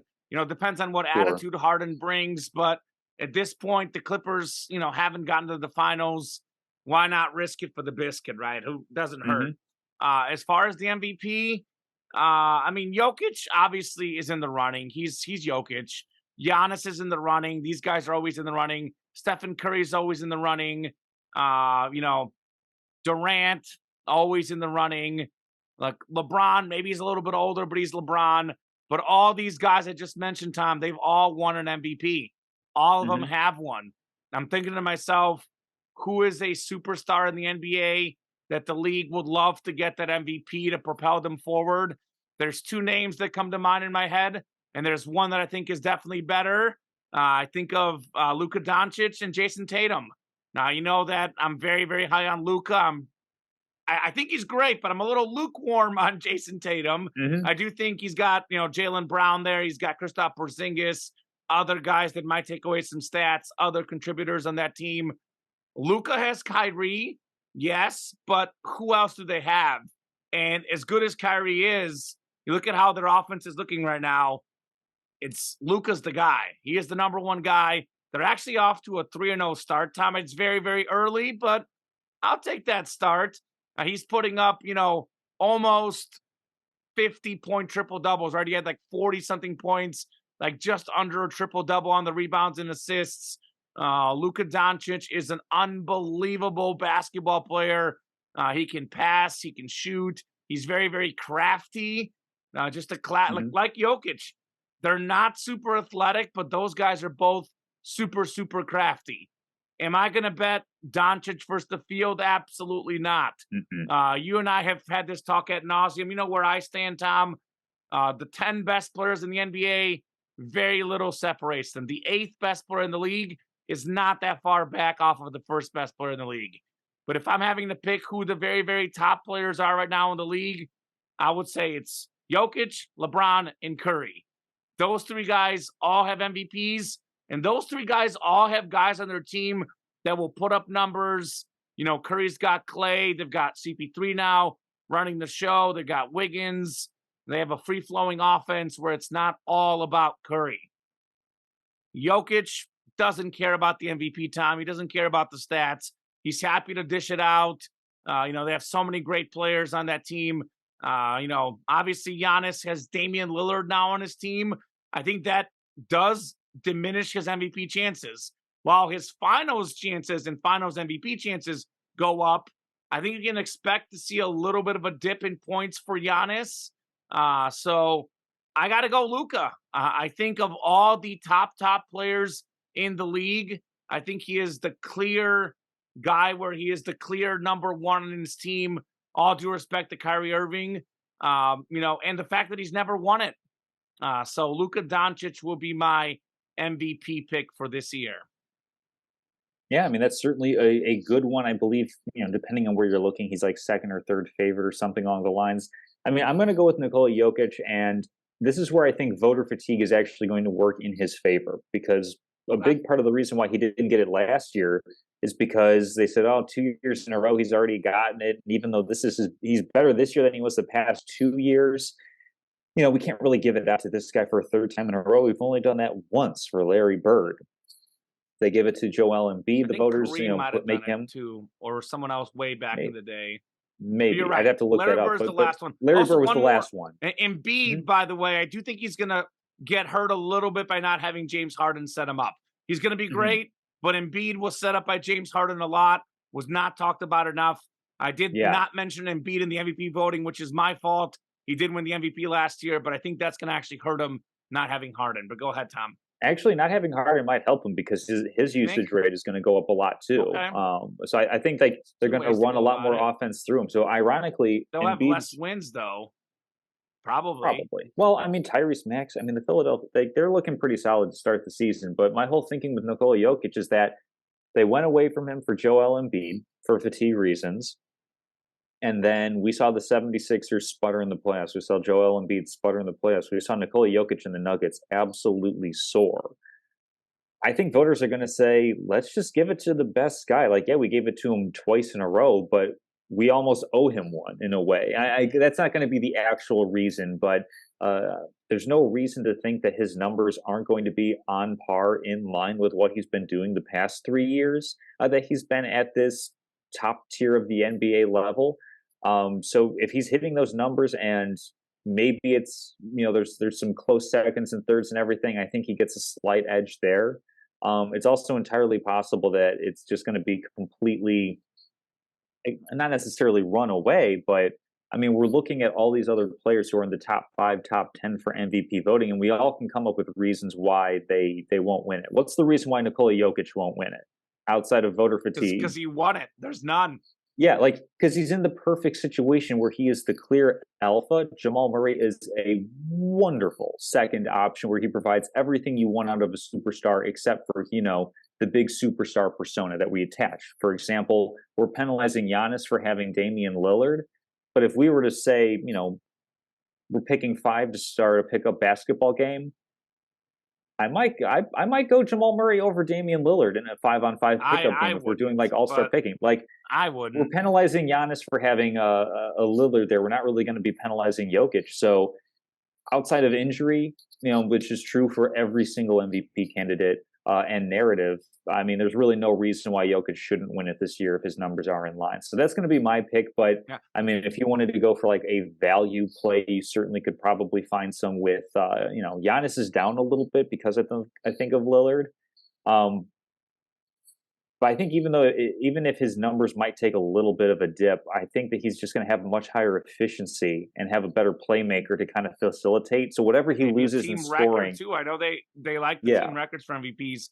I do think Mhm. there's a certain level of fatigue, but just to note how interesting it is that the guy that you're picking and the guy that I'm picking, which if I wasn't picking the guy I was picking, I would pick the guy you're picking. You see Yeah. what I'm saying there? Hmm. It's two European players. So how far has the NBA come with And Jokic, then with B is from Doncic? Cameroon. Yeah, Embiid, Giannis. I mean, it's an Yeah. international game, and this is. I know people will, the old legends will talk about the toughness. They'll Hmm. talk about this. They'll talk about that. You look at the athleticism. You look at the shooting ability, the passing ability, the skills. This is the best the NBA has ever been, and I think it's. I don't want to say it's by a ton, but it's by a decent margin. There's more good players in the NBA now than Hmm. there's ever been. It's time for the NBA All-Star game to be USA versus the Agreed. world. I think that would Agreed. be a phenomenal matchup. Be So, epic. really quickly, we'll get into it's early on in the season. We'll get into who we have making the conference finals. I mean, I'll just get the ball rolling right now with the Eastern Conference, where I mean, if we're going straight up preseason, I think everybody and their mother would have Boston Celtics and Milwaukee Bucks as the clear top two teams. I mean, with Philadelphia making the James Harden move, that could be a little bit of addition by subtraction. Also with the contracts that they picked up, yada yada. Right around January 1st, heading into the new calendar year, they can probably glom those together and be, hey, here's a bunch of expiring contracts if we want to bring back another star player to help facilitate things. But as the season's kicked off, and again, this is small sample size, Boston 3-0 with a plus 10.5 point differential. Milwaukee 2-1, actually with a negative point differential. But like I said, all it takes is one big loss to really kind of skew that Oh. number with a couple of close wins. But we've already seen Dame time pay off in Milwaukee. So The Kamen, first game in the clutch. I'm gonna frame this as Milwaukee and Boston in the Eastern Conference Finals. You taking that, or you taking the field in terms of matchups, switching out either one of those teams? That's a great way to frame it. Look, it's could go either way. It's close only because I'm thinking about injuries. But Hmm. with that said, I'm going to go ahead and assume that there's not going to be injuries because Sure, I hate to see that. Think about and Lillard it's and so Giannis. impossible to predict. Yeah. There has been injuries to Lillard and Giannis the last couple years. That's my one concern with that pairing. Not so much is it going to work. Are both guys going to stay healthy? I'm just going to go ahead and hope for the best. Everyone stays healthy. I'm taking the field. Look, Mm. you can never, ever, ever, ever, ever count out the Miami Heat. If you told me what is the third most likely team out of the East, I'm still going the Heat, Tom. They lost Gabe Vincent. Yes, they had a fluke run last year. Never, ever forget about the Heat. They've been in two finals the last 4 years. They were in three of the last four conference finals. They were a game away, a couple years ago. If you're asking me what's the third most likely team, they'll probably be the 7th seed, the 6th seed. I'm still taking the Heat as the third most likely. But you look at the teams on paper, you look at the talent, it really shouldn't be close, right? Boston and Milwaukee have far and away the most talent in the East. So I'm going to go Boston and Milwaukee. I mean, I think Hmm. Boston got better adding Porzingis. I know he's not a traditional big guy, but he does still get some low point scoring here and there, helps rebounding. Obviously, he can stretch the floor and shoot. Boston hasn't really had a good big guy the last few Hmm. years, certainly not one as good as Porzingis. If that's your third option, that's a pretty good third option. Jason Tatum and Jalen Brown are still there. So I think the Celtics have been in the conference finals pretty much almost every year the last few years. The Bucks, when they're healthy, have been either in the conference finals or almost in the conference finals. They won a championship a couple years ago. The Bucks are better. I know you love Drew Holiday, but what is Giannis's one small perceived weakness?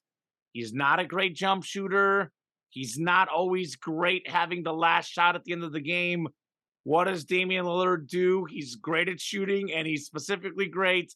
It's called Dame time for a reason, Tom. We saw it in their first game. He came up in the clutch. Just ask the Thunder, that iconic three where he's like walking off like this. I mean, that is swagger to the max. Chris Middleton, by the way, has been injured the last couple years. They get Chris Middleton back and healthy. That helps them a lot. So 100% Milwaukee and Boston. That's my pick. And if you want to just go ahead and pick the East now, I'll just do it because we're talking about it. I'm taking the Bucks. I am taking the Bucks. I think that Boston is a very jump shooting reliant team. Jason Tatum, Jaylen Brown, they're good shooters. They have other good outside shooters.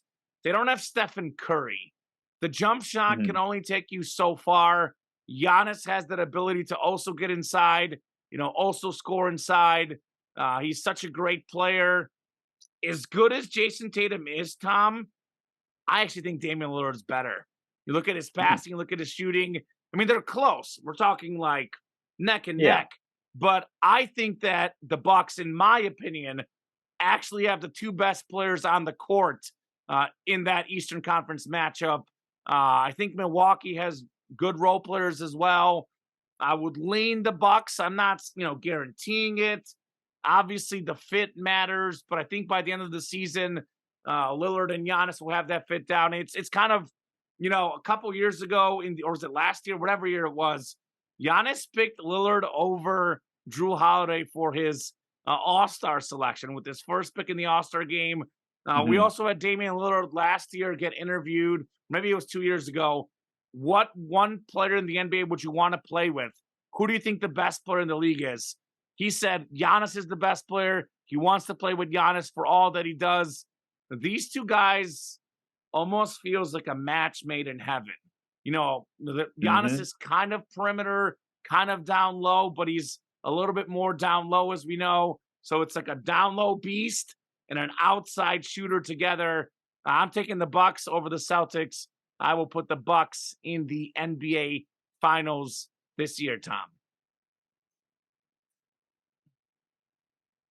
This is a tough one for me. I know because I have it as a coin flip because you're going Boston. Just get it over with. We've agreed on everything so far this show, Tom. I know you're going Boston, so just go Boston. I know you. We've done this show long enough, Tom. You want to pick Boston. But the thing is that coming into the show, I had Milwaukee over Boston in this one because I like unicorns. Okay. Giannis is a unicorn as far as his. I mean, we saw him carry the Bucks to the NBA Finals and win a championship just a couple of seasons ago. I mean, the reason why it's so close, the reason it's a coin flip for me is because I worry about the Bucks perimeter defense in particular, because the game is moving more and more in that direction where, Drew Holiday, really good defender. Does that mean that he's going to be locking down and stopping the opposing team's superstar? No, not necessarily. But who steps up for Milwaukee and takes over that responsibility? I mean, you've got Chris Middleton. Okay, he's a pretty solid, serviceable defender. But Malik Beasley, for me, Boston is a much more balanced team. So it wouldn't surprise me in the slightest if they're able to kind of take that continuity path and go forward with it. Like, it wouldn't surprise me if Boston's kind of like Denver in this case, where they have the same core and they just kind of figure it out this season. I mean, when I'm saying I'm picking the Bucks, I'm saying it's like 50.1% to 49.9%. I'm them more versus like Milwaukee. 55-45, maybe 60-40. I'm a little more confident. I think Damian Lillard answers a lot of questions that the Milwaukee Bucks had heading into the season. I think that, the downside of player of his style, where he's score first, like he's really good on offense, not that great on defense, that opens up a lot of questions. I almost would have preferred if they kept Drew Holiday and sent away Chris Middleton. Now, of course, there's still a lot of Holiday, room for improvement. Lillard and Giannis is what you're saying. Yeah, like I would almost have preferred that as a bit of a matchup, and like they can still pick up guys, with with waived players, they can still sign guys that are free agents to vet minimum contracts to kind of fill in some of those gaps and round out the bench a little bit more. I just question, and it's especially apparent with how this season has started for Milwaukee, where they are 2-1, but I'm just pulling up their schedule right now with that negative point differential. Is it going to be the thing where they can win a lot of games because they can score? But I mean, early indication. So let me say this, Tom. Yeah. In the modern sports, the way games are officiated in NFL and NBA, the way the players are, this whole defense wins championship thing is no longer a thing. Obviously, defense and offense matters. We know that. But what did Drew Holiday do against Jimmy Butler? He got embarrassed. Anthony Davis, we think of him as a big guy, as a good defender, good defensive player. What did he do against Nikola Jokic? He got embarrassed. I think that the Bucks are gaining a lot more on offense than they're losing on defense. I mean, look, I agree. I'm not saying Damian Lillard is locked down, but I think Damian Lillard, what's the thing he hasn't done? Won a championship. I think they're going to they're going to maximize his efforts on defense, which matters. I think they'll see an improvement on that side of the floor from him. And I haven't really delved too much into Lillard defensive metrics. Maybe that's for another show. But I think offense has consistently taken down defense in the NBA, in the NFL. That's just the way the sports are right now. If Davis couldn't even limit Jokic even a little bit, Drew Holiday, for as good as he is on defense, couldn't even limit Jimmy Butler even a little bit. I'm not concerned about it, Tom. I think the sheer offensive talent they get is going to be enough to get through. I'm more concerned about Boston and their jump shooting. If they need a layup, Giannis can go in and dunk the ball. Who does Boston have that can do that? Yeah, Tatum, sometimes Brown, that can penetrate a little bit. Porzingis is big, but can I consistently rely on them to go down and get an easy bucket? I can't. And you can't win unless you're the Warriors, who has the greatest shooter of all time, the greatest shooting team of all time. If you're that good at outside shooting, yes, you can win. Boston, very good, not that good. We saw their inconsistency against the Heat. We've seen it in the finals against the Warriors. I like the Bucks going down there with Giannis, getting an easy bucket. That's an advantage that maybe the Nuggets have with Jokic, maybe the Sixers with Embiid, maybe at times, but to a limited extent, the Lakers with an old LeBron, Davis, maybe. I know we love the three ball, but sometimes you got to get the easy buckets. And the Bucks have a guy that does it. The Celtics do not. My point is, Miami Heat second in team defense last year, Denver Nuggets eighth. Defense still is really important to getting you to the NBA Finals. So that's what I'm concerned about with Milwaukee. That's why I'm so close to picking them and Boston this season. Sure. In the Western Conference, this is where we have it a lot more wide open, as there are any number of teams you can pick. Of course, the Nuggets, the reigning champions, are undefeated. The Dallas Mavericks, a little bit of an upstart at the very, very early point of this season. You can also put in the Golden State Warriors. The Phoenix Suns made a ton of moves, and highest point differential in the league, LA Clippers, if you're interested in going for a little bit more of a long shot. Again, all these numbers are small sample size. You haven't even mentioned the Lakers yet. That's because I'm not particularly invested in the Lakers. They were in the conference championship last year, Tom Casselman. They were. Yes, this is true. Yes, they were. Yes, they were. I'm treating the Lakers the same way I'm treating the Miami Heat. Ooh. Last season, I'm glad for them that they were able to get to that point. But ultimately, I'm not having them in the conference finals discussion, really. Okay, well, I'll get started. Correct me if I'm wrong. We're probably on the same page. The Nuggets will be in the conference finals, right? Or are you going to surprise me a lot? No, I do have the Nuggets in the conference finals, but I don't think it's as cut and dry as saying it's Boston Milwaukee type of thing. No, I agree with that. I think it's going to be it's so difficult to pick who they're going up against. But I think I know where we're going on this one. So I've got the Nuggets in the conference finals. I think they have the best team in the West. They probably have the best team overall in the league right now. I think Milwaukee and Boston have a chance to surpass them. I know Hmm. the Suns, with all that talent, have a chance. We'll see how this looks at the end of the season. But right now, Denver, they pretty much got their whole core back. Jokic is back. They've got Jamal Murray back. They have Michael Porter Jr. back. They have Aaron Gordon back. Probably the 4 best players off their championship team. They're all back. That's pretty rare. Teams that win in the modern game. It used to not Hmm. be rare back then, but in the modern game, with all this moving around, all this switching, you have a big season, you get a big contract elsewhere. That's pretty rare. They have the continuity. They've been there, done that.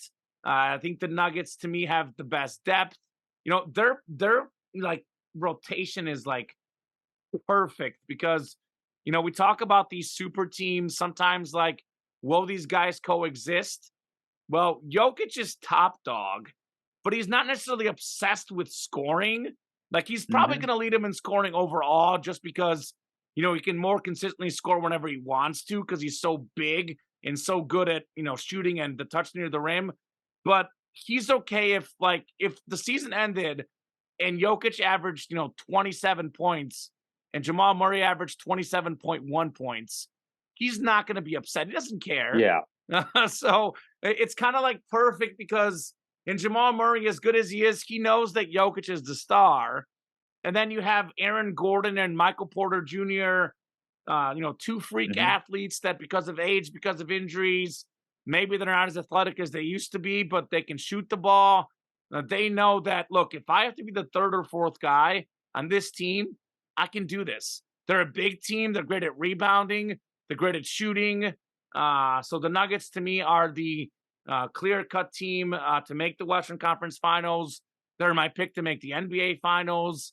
I am absolutely conflicted of anything we're talking about this show today. I'm actually getting a headache, Tom, from having to decide who's going to make the other Western Conference Final team. Originally, I had written down the Phoenix Suns just because I think, Devin Booker, Kevin Durant, that is an incredible 1-2 duo. They're getting Bradley Beal again as a complementary Hmm. piece. Like, I'm thinking, yeah, it's the Suns. I like what the Clippers are doing, but I don't think, I don't trust the Clippers. The Clippers never do anything. These guys will probably get hurt. I don't believe in playoff P. I mean, James Harden, we see in the playoffs, regresses. Kawhi Leonard's had 50 gajillion injuries. These guys are all Hmm. older. I'm selling the Clippers. The Mavericks, I think they'll be better this year, but they have no defense. They don't play defense. Look, I say offense matters more. It does. It's about offense, but you got to be able to at least be okay at defense. Like you said, Nuggets, great offense, 8th in defense to win the championship. The Mavericks are like a top, bottom 5 team in the league in defense. I'm not buying them. Hmm. Um, I mean, it's between the Lakers and the Suns for me. The Warriors too. Really? Those 3.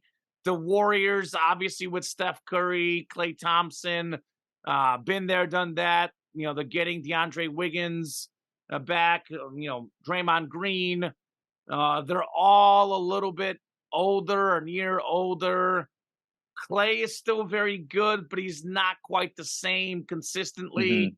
Hmm. He does it in batches. I think Curry is pretty close to where he's always been. He's phenomenal, but I think Clay's taking a step back.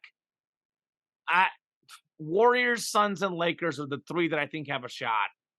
I had originally written down Suns. I think the Lakers can do it. I know you're not big on the Lakers, but they play very good defense. If you watched early on in the season, LeBron's doing the 98 Michael Jordan thing where he chills the first 3 quarters, then unleashes himself in the 4th. Hmm. It's like statistically, LeBron may not end up having the same numbers that he will, but he seems to have that like sort of like clutch gene at the moment. The Lakers are winning these close games at the end. Obviously, Anthony Davis's health is going to be massive, but Lakers got a shot.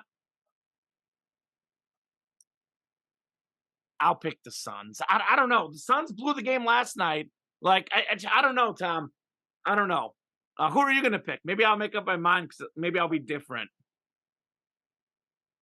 I mean, I'm not just being tongue in cheek and poking, poking at you when I say that the Clippers are a little bit legit as a team, because as I'm kind of doing the research for this and I'm looking at these teams and I'm looking at the depth, because that's something in particular where you're an injury or two away from being in a whole world of hurt. And a lot of these teams have had those issues. Anthony Davis, LeBron James have both missed time over the past couple of years. Chris Paul, Steph Curry, Clay Thompson have missed some time over the past couple of years. Kevin Durant, but I can go on. All these different teams, of course, the Clippers themselves have their stars missing plenty of time as the years have gone on.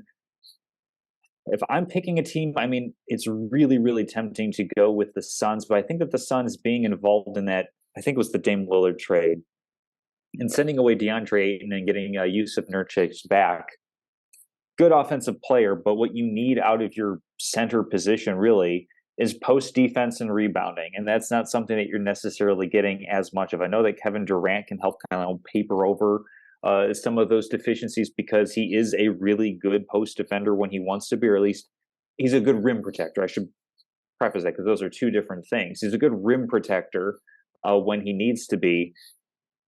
But if I'm going to look at things like depth mattering, I'm going to go with Golden State and the Nuggets in the conference finals out west, because you've got Curry, Thompson, Wiggins, Green, and Looney as your starting five. And then you go to the bench, you've got Gary Payton Jr., or Gary Payton II, who is a really solid perimeter defender. And that's going to be important when you're going up against these teams where you've got perimeter defenders. Well, it's important. Your It's new important to have nickname some is perimeter defender.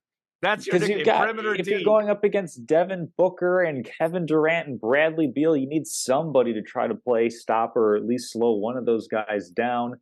And a big thing that was an issue for the Golden State Warriors in years past is what happens to the offense when Steph Curry is on the bench. Well, we now have an answer. Chris Paul is what's going to be happening, and we're seeing that second unit efficiency go way up from where it was because Chris Paul is elite. He's one of the few remaining pure point guards in the NBA. One of the guys that sets up and runs an entire offense and is really a court general. So he's, certainly never been an outstanding defensive player as far as being a stopper or anything like that. He's not necessarily defensive player, Tom. He's got a lot of all NBA defense. CP3, are you talking about Curry? I was talking about CP3. Yeah, he's got a lot of all NBA defense on his resume, Tom. Well, but I'm saying recently, he's 38 years old. That's just that's not part of his game at this point. But the Warriors don't really need him to be kind of the catalyst the way that he almost had to run things full time in Phoenix. Now they can have him come off the bench. They can have him run that second unit offense when Curry is taking a breather, and that's going to be good both for getting them in a better position throughout the regular season to have home court advantage, a higher seed in the playoffs. But then also in the playoffs, maintaining that level of offensive production throughout a series. So I'm going to go with the Warriors up against the Nuggets in the Western Conference for me. As far as who wins it, I'm going to go for a repeat. I'm going to go with the Nuggets simply because they haven't really taken a step back. I think the Warriors are going to give them a really good run for their money, though, in that conference championship, assuming, of course, they meet there. With seeding and everything, they could meet sooner. But I think those are the top two teams in the West, in my opinion. I hope it's the Warriors. I'm a Warriors fan. I love Steph Curry. I'll go devil's advocate, go Suns. Hope I'm wrong, just so we can disagree about something. You have Denver and Milwaukee in the championship. Is that what you have too? Because we both have that, I'm guessing, right? Yes. Yeah, Denver, Milwaukee, and I've got Denver winning it. Okay. I'm going to go Milwaukee. I'm going different. I'm going Milwaukee. I really love what Giannis and Lillard are doing. Kind of what CP3 is wanting that ring. Well, Dame Time's wanting that ring as well. So I think that duo together is great. Two of the top three players on the court. Again, you're not going to stop Jokic. I know this goes contrarian to anything I've said so far about, offense beats defense, which I do truly believe in. But if there's a guy, and I know they're not going to put him on him all the time, but if there's a guy that maybe could disrupt him a little bit at times, is Giannis, a former defensive player of the year, who maybe is not as big, muscle mass wise, but height wise against Jokic. That could be a guy that just limits him a little bit. I'm not saying he's going to stop him because I think you're not going to stop Jokic. But Yeah. I like, and Jamal Murray, Dame Lillard, I mean, they're a pretty similar player. I think Dame Lillard is just better than Jamal Murray. I do think the Nuggets may have a little bit more refined, role players and bench, but it is a league of superstars. And I don't know. I love this Giannis and Lillard combo. Maybe I'm biased because I like both players so much. That's definitely could be a part of it, Tom. But maybe I'm not biased because I didn't pick the Warriors, and I love Steph Curry. I love LeBron. I'd rather have the Warriors or Lakers over the Suns. But I just think that duo just, in my head, it just fits. Like, as soon as I heard the news, my first thought was NBA championship.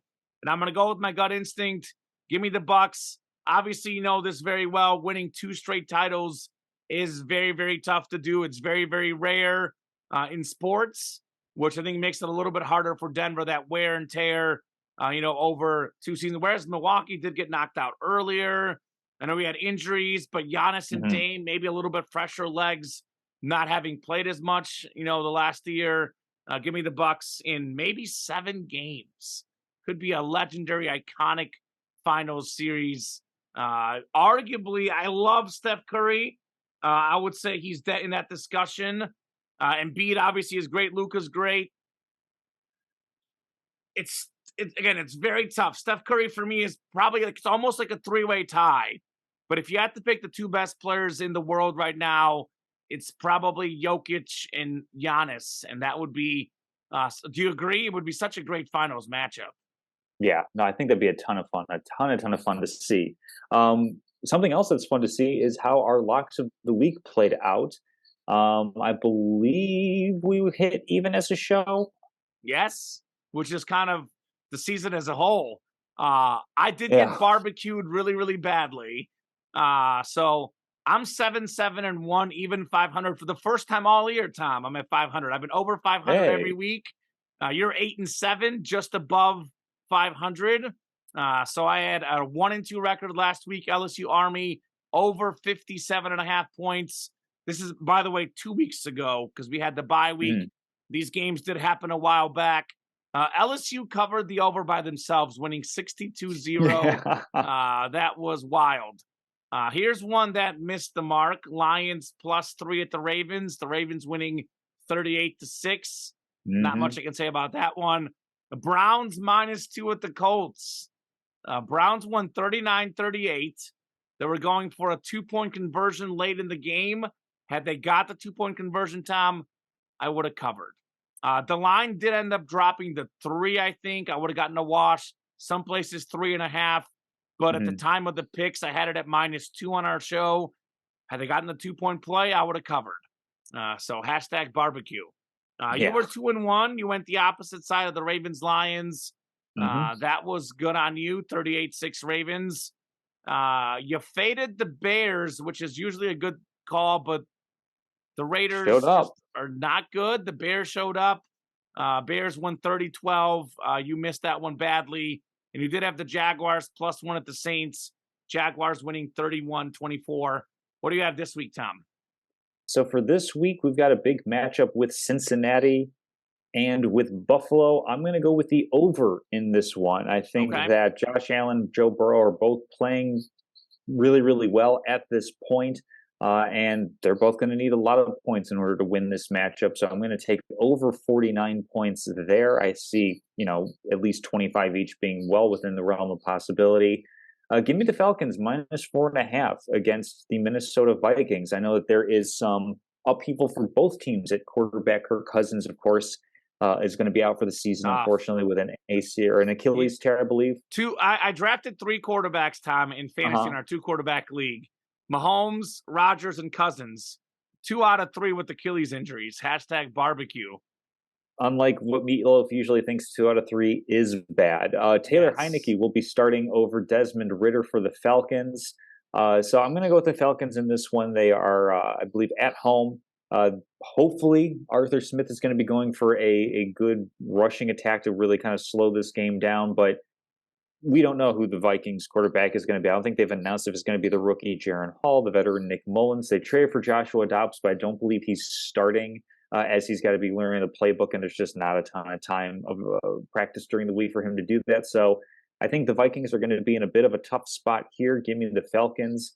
And then I'll take the Colts -2.5 over the Panthers for the simple fact of I want the Panthers to lose because the Bears season is in shambles, but they do have this shining light of the Panthers potentially having the #1 overall pick in the draft. So I'm going to go with the Colts on this one. The Colts didn't let me down last season, giving up a game-winning score to the Houston Texans. So hopefully they will do the Bears another solid this time, defeating the Panthers. Although Bryce Young looking like he might be starting to put some stuff together. The bye week certainly looks like it helped in a small sample size with week 8 and how they played. I'm looking at the Cardinals, Tom. Mm-hmm. I'm looking at maybe the Giants at this point. The Patriots. I don't know. I don't think the Panthers are the worst team in the league. They're not good. They're not in a great division. I think the Bears' pipe dream might be just that at that #1. They don't have to be the worst team. They just have to have the worst record. That's what I'm going for. Yeah. Well, I don't think that's going to happen. But anyway, you know me, Tom. What do I like in sports? Just I want to guess to see if you go where I'm headed. You like scoring. I like scoring, Tom. Historically, I hate betting unders unless I am very, very confident in it. I've got an NFL under this week. We got the Raiders and the Giants. It's a very, very low number, and I still feel amazing about it. Under 37 points, Giants and Raiders. These are the last few Giants scores, their last few games. 14-9 loss, 14-7 win, 13-10 loss. The Giants this season, Tom, have scored more than 16 points just once. Like, I know they're getting Daniel Jones back, but it's not that much of an improvement. They weren't doing that much with them anyway. Meanwhile, the Raiders are the only team in the NFL this season that has yet to score more than 21 points in a single game. They just fired their coach. So probably a good move, but what can you expect getting a new coach in midweek? Maybe a good move long-term as far as for this week, as far as for their offense, as far as for their game plan. Bad move. It's going to make it harder. They're going away from Jimmy G, which, okay, Jimmy G's been hurt. Jimmy G hasn't looked great. Jimmy G is better than this rookie they're going to put in. The rookie that the Bears defense actually did great against. When does the Bears defense ever look great? This Aiden O'Connell guy, maybe he's the answer long-term. For this week, not so much. The Raiders defense has actually been fairly solid. The Giants defense has actually been fairly solid. Their offense is atrocious. Under 37 points, this might be like a 10-7 ball game, Tom. I really think so. I think it's going to hit way under, even with how low that total is. This is the game. I'm not going mortgage bet because you know how that goes. But if I had to pick the one that I'm the most confident in the entire week, this is the bet that I feel the best about. So under 37 points, Giants and Raiders. So we talked about it ad nauseum. I'm going to go Chiefs -1.5 against the Dolphins. What do I look at as a better? I look at, Tom, what team do I really like to win? How often can I get a really low money line on a good team? I mean, this is virtual pick'em, -1.5. You know, of course, it's going to be the same thing as the game I picked, the Browns -2. They win by 1. The Chiefs will win by 1. I could easily go money line. I'll go -1.5, though. It is very rare you win by just 1 point. Yeah. I was giving the stats earlier. The last time the Chiefs lost 2 games in a row, 2021. The last time they lost in November, 2019. Andy Reid, Patrick Mahomes, Travis Kelce. Those 3 guys are just so good.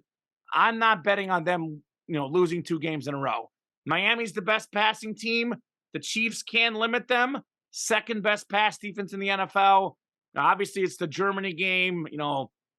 How do you react to jet lag? That does cause that variable that almost convinced me not to bet this game. But then I just Yeah, kept that's why I'm thinking, staying away from it. right, I figured that's what you were doing, but I'm like, the Chiefs are going to win this game. It's Kansas City in a big game. Miami's lost against the Eagles and the Bills, the two good teams they played, by double digits. Obviously, I think familiarity with Tyreek Hill could help the Chiefs coaching staff figure him out a little bit. I mean, you're not stopping him, right? You're not stopping him. But if he can have, 60, 70, 80 yards as opposed to 150, 160, that goes a long way. So give me the Chiefs, -1.5 over the Dolphins. And then I'm going basketball tonight. This is the first time we're talking basketball on the show. I thought I'd have a basketball line. I can't go two unders. If I'm going to go under, I got to go over. Got to have some fun. Bulls and Mavericks tonight, Tom. Over 223 points. These are two teams that don't play much defense. Dallas in particular plays zero defense, and they play a lot of offense. You look at Dallas's games this year, Tom. 126, 119, 125, 112, 125, 110. They have gone, they've actually, in every game, Tom, they've scored, their over-under between both teams is minimum 235. That is 12 points over this over-under. Bulls and Mavericks, whole bunch of points tonight. Give me the over. All right, sounds good. Looking forward to all those different matchups and outcomes. Moving into trivia, I mean, we haven't really talked as much about the World Series, but here's something that's, I think likely to happen, tying in Locks of the Week to some World Series trivia here. Corey Seager with Adolis Garcia out. Corey Seager is now the MVP favorite. He's -500 or so. Everybody else is plus money for winning World Series MVP. So we'll start. This is a two-parter. Okay. Can you tell me which players have won multiple World Series MVPs and which players have won it for two teams? Corey Seager would actually be the second player to do it if he's able to achieve this. So one player's won it for multiple teams. Can you tell me who has done it? I can give you the number unless you want to guess that as well. Manny Ramirez? Not Manny Ramirez. Okay, so sorry, I just want to clarify your question. Sure. So you're asking me what one player has multiple MVPs but two separate teams? Yep. So it's a two-part. So and what's the other part? So the other part is who are the one guys part who is won how many have won multiple World Series MVPs. How many guys? So four. I'll go four. It's three guys. It's three guys. Three guys have done it so far. One of them has done it for multiple teams. Can you name the three players? Okay, so I'm going to start with the three players first. I'm going to probably knock off the easier part. Yeah. I'll go Ramirez and Ortiz. For some reason, those are stuck in my head. Not No, you gotta go back. Way back for all this? Way back for all of them. When did the World Series MVP become a thing? I think ever since they had a World Series. I'll put it to you this way: we never watched any of these guys play. All three of them we never watched? Correct. Okay, I'm just going to go way back because I have to. Babe Ruth. You can come a little bit closer. Not Babe Ruth. A little bit closer. Ted Williams. A little bit closer. Reggie Jackson. Reggie Jackson, who did it the one who's won it for multiple teams. Exactly. Yep. All so right, that's one. His name is literally Mr. October. There you go. The other two, I'll go ahead and say that they're on the mound. They're pitchers. I'll narrow it down that way. So there's only one hitter who's won multiple World Series MVP. Okay. Which makes sense because pitchers, in a short series, they have a more outsized impact. Okay, pitchers. And we didn't watch them pitch. Neither of us watched them pitch. No, we did not. Kirk Gibson. By the way, I'm sorry? Kirk Gibson. Bob Gibson. I always mix them up. Bob Gibson. Yes, Bob Gibson for the Cardinals. By the way, 1955 is when the World Series MVP became an award. Okay, cool. So Bob Gibson, I was right. So there's one more pitcher. Walter Johnson. Nope. Roger Clemens. No, because we watched him play. This guy is my bad. Synonymous with a brief but brilliant career pitching. Brief but brilliant career.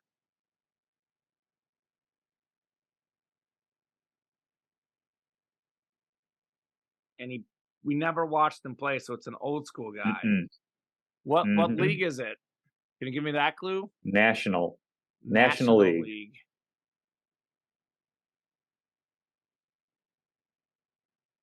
Wow. For a franchise that has had multiple locations. Is it a Braves guy? Brewers No. guy? Houston, Nolan Ryan? Mm-mm. Because he played in both leagues. Yeah, no, but this team has called multiple cities home over its Okay. career or its existence, I guess. Is it the Giants? Not the Giants, but you're getting much, much warmer. In fact, you're almost scalding hot. The Dodgers? Mm-hmm. Oh, Sandy Koufax. Andy Koufax, yeah. So Yeah. only three guys in the history of the World Series MVP, which is kind of astonishing given how many teams. I mean, you look at those '90s Yankees teams and everything, and not multiples for Jeter or anybody along those lines. So yeah, rare Yeah. air for Corey Seager potentially with the Cool. World Series. All right, I got a trivia, then we'll get into statements. So, Mm-hmm. just to clarify, Notre Dame quarterback Sam Hartman is on track to break this record as well. But I'm Okay. going to go off of record at the time it was set, which was here in the last few weeks, Tom. Okay. So, Mm. Bo College Nix football. recently set the NCAA record with his 54th career starts. Then he had 55 this last week. Again, Mm-hmm. Sam Hartman, should he stay healthy, will finish behind Nix, but ahead of the guys who are next on the level. Prior to this season, the NCAA record for career starts by a quarterback was 53. Two guys had 53 career starts. Can you name these two gentlemen? Highly doubtful. All right. I'll start by saying I'm just gonna make it easy. We watched both of them play. We watched both of them play. Well, I mean, they may have been playing when we were alive, but that doesn't necessarily mean I was watching them. No, So I'm going to go we for the watched first both. one. One of them especially. I'm trying to think whether because you went to Mizzou a year after me, right? You started the year after me. Yeah. I So is it physically Chase watched one of Daniel? these guys play against Mizzou. Oh, he played Oh, against against Mizzou. Mizzou, Okay. but I think they might have been my freshman year, so you may not have seen him So play not Chase against Daniel, Mizzou. by the way, legend at the bank. Yes, Mizzou And that's legend. made so much money having to play next to no football. Yeah, this first guy I'm thinking of, Um, he actually, I'm not sure if he's on an NFL roster. He has been very recently. Actually, I'll look it up to see if he is, because now I'm curious. all right. So But I'm going to go maybe Matt Leinart because he came back not Matt to play for Leinart. USC, not Matt Yeah, Leinart. the first guy is a massive, massive blue blood school. So let's see. Yeah, I don't I think feel he's like on I'm a not going to roster really. right now. Go ahead. I feel like I'm not really going to know this one. Like college football is not my bag. Okay, this guy just played in the NFL last year. Or I don't know how much he played, but he was on a roster. Yeah, he's got 34 touchdowns, 32 picks. Journeyman quarterback in the NFL. Played forever in college, obviously. Now he was, let's see here, AJ McCarron, maybe not from AJ Alabama. McCarron. He was the Maxwell Award winner and Davey O'Brien Award winner. Well, I'll give this to you since you say it's not your thing. In 2009, Mm, that's a pretty modern guy. Yeah, recently just got out of the NFL. he played against Mizzou. I was at the game. Mizzou got obliterated. It was freshman year. It was actually freshman year homecoming, but you would not have gone to Mizzou yet because I was 1 year ahead Yeah, of you at Mizzou. He was so a bad. great Case college player. Keenum, Not Case Keenum. He played in Colt McCoy. Colt McCoy. There we go. There we go. Colt Texas, yeah, because I McCoy. had to like go back to like Mizzou used to be in the Big 12 and all this. Yeah, Yeah. figure it together. I was like, he's going to guess Hmm. either Sam Bradford or Colt McCoy. All right, the other guy I'm going to look up to give you more clues. Yeah, because I'm going to need them. Okay, so the other guy is currently an NFL offensive coordinator, and he just switched teams in the offseason. He's a lefty quarterback. And Kellen Moore, Kellen Moore, Boise Boise State, right? State. Yeah. No, Yeah. I needed a lot of hints. I would not have guessed Yeah. him. That's how I started Um, giving you the more easy ones. yeah, yeah. Well, good for those guys taking advantage of the opportunities for furthering their education and burnishing their resumes for a career, and it's probably not going Backup to be. NFL quarterbacks getting paid, not getting concussed. They did well, Tom. And now Moore's got That's an OC job. They did well for that's that's themselves. it's kind of winning the lottery right there, Yes. being just bad enough. To be the All right, backup. so on to salute statements of the week. I am going to give a salute to the NFL trade deadline. It was actually really, really exciting. We talk about the baseball trade deadline and, of course, the NBA as well, with trades happening all throughout the season. But the NFL decided, hey, we're going to go ahead and make a significant amount of moves right here. I mean, the Washington Commanders are a big one, sending away a couple of big pass rushers. I'm not going to really talk about the Bears in relation to all of this, because I don't know how I feel about all of Sweat. what they're doing. It's really weird. Yeah, it's just an odd situation and everything. But Okay. I mean, exciting moves. I mean, good teams trying to get better, as far as the 49ers picking up Chase Young, a guy who seemingly just wants to rush the quarterback and isn't terribly invested in doing anything else. Well, there's a place for you in a team like San Francisco, where they have so many other guys who can clean up against the run. It's not necessarily deadline specific, but Kevin Byard going from the Tennessee Titans to the Philadelphia Eagles, a bit of smaller move, but still exciting nonetheless. Is what we've been talking about as an issue for the Eagles, is fixing their secondary and going out and wheeling and dealing and picking up a safety who can help them in that regard. Kirk Cousins goes down. Joshua Dobbs gets traded for the second time this season. Remember, he started with the Cleveland Browns, traded to the Arizona Cardinals to start for them as Kyler Murray was recovering. And then prior to the deadline, Cardinals know that Kyler Murray is going to be healthy at some point this season. So why not move up from the 7th round into the 6th round and send him off to Minnesota, who happens to have a needed quarterback? So a lot of moving pieces, not necessarily like super duper superstar type of moves, but a lot of movement as teams are jockeying for position with this midseason trade deadline. So exciting for the NFL. Definitely makes things interesting going forward, particularly for the good teams that got better. Yeah, love it. It's good to see. It's a trade deadline we don't really talk about enough. So good that you brought attention to it. A lot of the rundown. Some good moves. There wasn't a massive name. Devontae Adams was getting rumored. Derrick Henry. Those guys didn't move. But yeah, definitely agree. My statement of the week, Tom, and this is kudos to me for not being biased and taking this long into the show to talk about this. But I know you're not a soccer guy, so I don't try to get you too involved in these. But Lionel Messi won his 8th Ballon d'Or on Monday. You were talking about the sports equinox on Monday. The biggest sports story in the world was Messi winning the Ballon d'Or.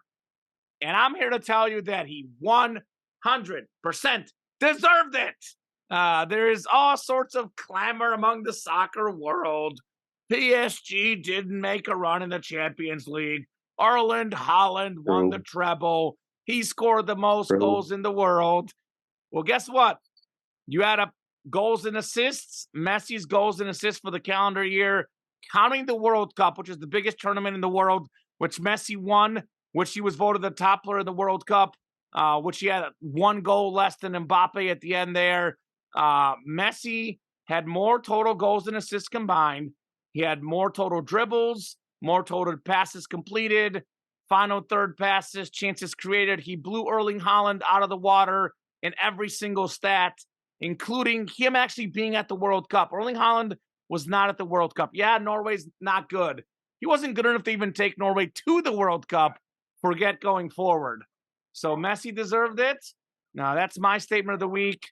36 years old. He's still the best player in the world. The most Ballon d'Ors ever. I am very happy for him.